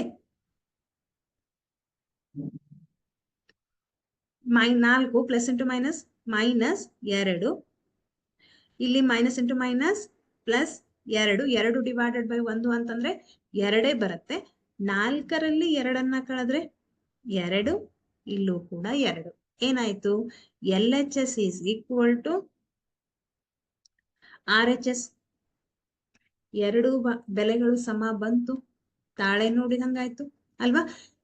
ಇದು ಶೂನ್ಯತೆಗಳ ಮೊತ್ತ. ಇನ್ನೂ ಒಂದಿದೆ, ಶೂನ್ಯತೆಗಳ ಗುಣಲಬ್ಧವನ್ನು ಕೂಡ ನಾವು ನೋಡ್ಬೇಕು ಅಲ್ವಾ? ಶೂನ್ಯತೆಗಳ ಗುಣಲಬ್ಧ, ಶೂನ್ಯತೆಗಳ ಗುಣಲಬ್ಧ ಏನಿದೆ? Alpha into beta is equal to C divided by a. ನಾವೀಗಾಗ್ಲೇ ನೋಡಿದೀವಿ ಇದನ್ನ ಅಲ್ವಾ? C divided by a. Alpha ಅಂದ್ರೆ 4, ಬೀಟಾ ಅಂತಂದ್ರೆ -2 ಇಲ್ಲಿದೆ ನೋಡಿ. ಸಿ ಅಂತಂದ್ರೆ ಎಲ್ಲಿ ಸಿಗತ್ತೆ ನಿಮ್ಗೆ? ಸಿ ನ ಬೆಲೆ ಈಗಾಗ್ಲೇ ಬರ್ದಿದ್ದೀನಿ, -8 ಅಂತ. ಎ ನ ಬೆಲೆ 1. 4 2 8 plus into minus -8, -8 divided by 1 ಮಾಡಿದ್ರೆ -8 ಬರುತ್ತೆ. ಹಾಗಿದ್ರೆ ಇಲ್ಲೂ ಕೂಡ ನಮಗೆ LHS is equal to RHS ಅಂತ ಬಂತು. ಎಡಭಾಗ ಮತ್ತು ಬಲಭಾಗಗಳು ಸಮವಾಗಿ ಬಂತು. ಸಮವಾಗಿ ಬರ್ಲೇಬೇಕು. ಒಂದ್ ವೇಳೆ ಬರ್ಲಿಲ್ಲ ಅಂತಂದ್ರೆ ನೀವು ಲೆಕ್ಕವನ್ನ ಮಾಡೋವಾಗ ಅಲ್ಫಾ ಮತ್ತು ಬೀಟಾವನ್ನ ಕಂಡುಹಿಡಿಯುವಾಗ ಏನೋ ಒಂದು ಮಿಸ್ಟೇಕ್ ಮಾಡಿದೀರಾ ಅಂತ ಅರ್ಥ. ಮತ್ತೆ ನಾವು ಚೆಕ್ ಮಾಡ್ಬೇಕು. ಬೆಲೆಗಳು ಸರಿಯಾಗಿ ಬಂದ್ರೆ ಇಲ್ಲ, ನಾವು ಮಾಡಿದ ಲೆಕ್ಕ ಕರೆಕ್ಟ್ ಆಗಿದೆ, ಅದಕ್ಕೆ ನಾವೇನಂತ ಹೇಳ್ತೀವಿ? ತಾಳೆ ನೋಡೋದು ಅಂತ ಹೇಳ್ತೀವಿ ಅಲ್ವಾ? ಓಕೆ, ಹಾಗಿದ್ರೆ ಇದು ಅಪವರ್ತನ ವಿಧಾನದಿಂದ ನಾವು ಬಿಡಿಸ್ತೀವಿ. ಅಲ್ಫಾ ಮತ್ತು ಬೀಟಾಗಳನ್ನ ಕಂಡುಹಿಡಿತೀವಿ. ನೆಕ್ಸ್ಟ್ ಏನ್ ಮಾಡಿದ್ವಿ? ಶೂನ್ಯತೆಗಳ ಮೊತ್ತ ಮತ್ತು ಶೂನ್ಯತೆಗಳ ಗುಣಲಬ್ಧವನ್ನ ಕಂಡುಹಿಡಿದ್ವಿ. ಇದನ್ನ ನಾನ್ ಮಾಡಿದೀನಿ. 2ನೇ ಲೆಕ್ಕ, ಇದನ್ನ ಬರ್ಕೊಳ್ರಿ, ಹೋಮ್ವರ್ಕ್ ಇದು ನಿಮ್ಗೆ ಇವತ್ತು. 4s² -4s -1. ಇದನ್ನು ಕೂಡ ನೀವೇನ್ ಮಾಡ್ಬೇಕು? ಅಪವರ್ತನ ವಿಧಾನದಿಂದ ಕಂಡುಹಿಡಿದು ಆಲ್ಫಾ ಮತ್ತು ಬೀಟಾವನ್ನ ಕಂಡುಹಿಡಿದು ಮೊತ್ತ ಮತ್ತು ಗುಣಲಬ್ಧವನ್ನ ಕಂಡುಹಿಡಿದು ತಾಳೆಯನ್ನ ನೋಡ್ಬೇಕು. ನೋಡ್ತೀರಾ ಅಲ್ವಾ? ಎಸ್. ಸೊ ಹಾಗಿದ್ರೆ ನಾಳೆ ನನ್ಗೆ ಆನ್ಸರ್ ಮಾಡ್ಲೇಬೇಕು. ಓಕೆ, ಹಾಗಿದ್ರೆ ನಾವು ಇಲ್ಲಿವರೆಗೂ ಏನನ್ನ ಡಿಸ್ಕಸ್ ಮಾಡಿದ್ವಿ? ಏನಂತ ಡಿಸ್ಕಸ್ ಮಾಡಿದ್ವಿ? ಶೂನ್ಯತೆಗಳ ಸಂಖ್ಯೆ ಅಂದ್ರೆ ರೇಖಾಗಣಿತೀಯವಾಗಿ ಗ್ರಾಫ್ ಅನ್ನ ಹಾಕೋದ್ರ ಮೂಲಕ ಶೂನ್ಯತೆಗಳ ಸಂಖ್ಯೆಯನ್ನ ಕಂಡುಹಿಡಿಯೋದು, ಮತ್ತು ಬಹುಪದೋಕ್ತಿಯ ಶೂನ್ಯತೆ ಮತ್ತು ಸಹಗುಣಕಗಳ ನಡುವಿನ ಸಂಬಂಧವನ್ನ ನಾವು ಅಧ್ಯಯನ ಮಾಡಿದ್ವಿ. ಸೊ ಇಲ್ಲಿವರೆಗೂ ನಿಮ್ಗೆ ಅರ್ಥ ಆಯ್ತು ಅಂತ ನಾನು ಭಾವಿಸ್ತೀನಿ.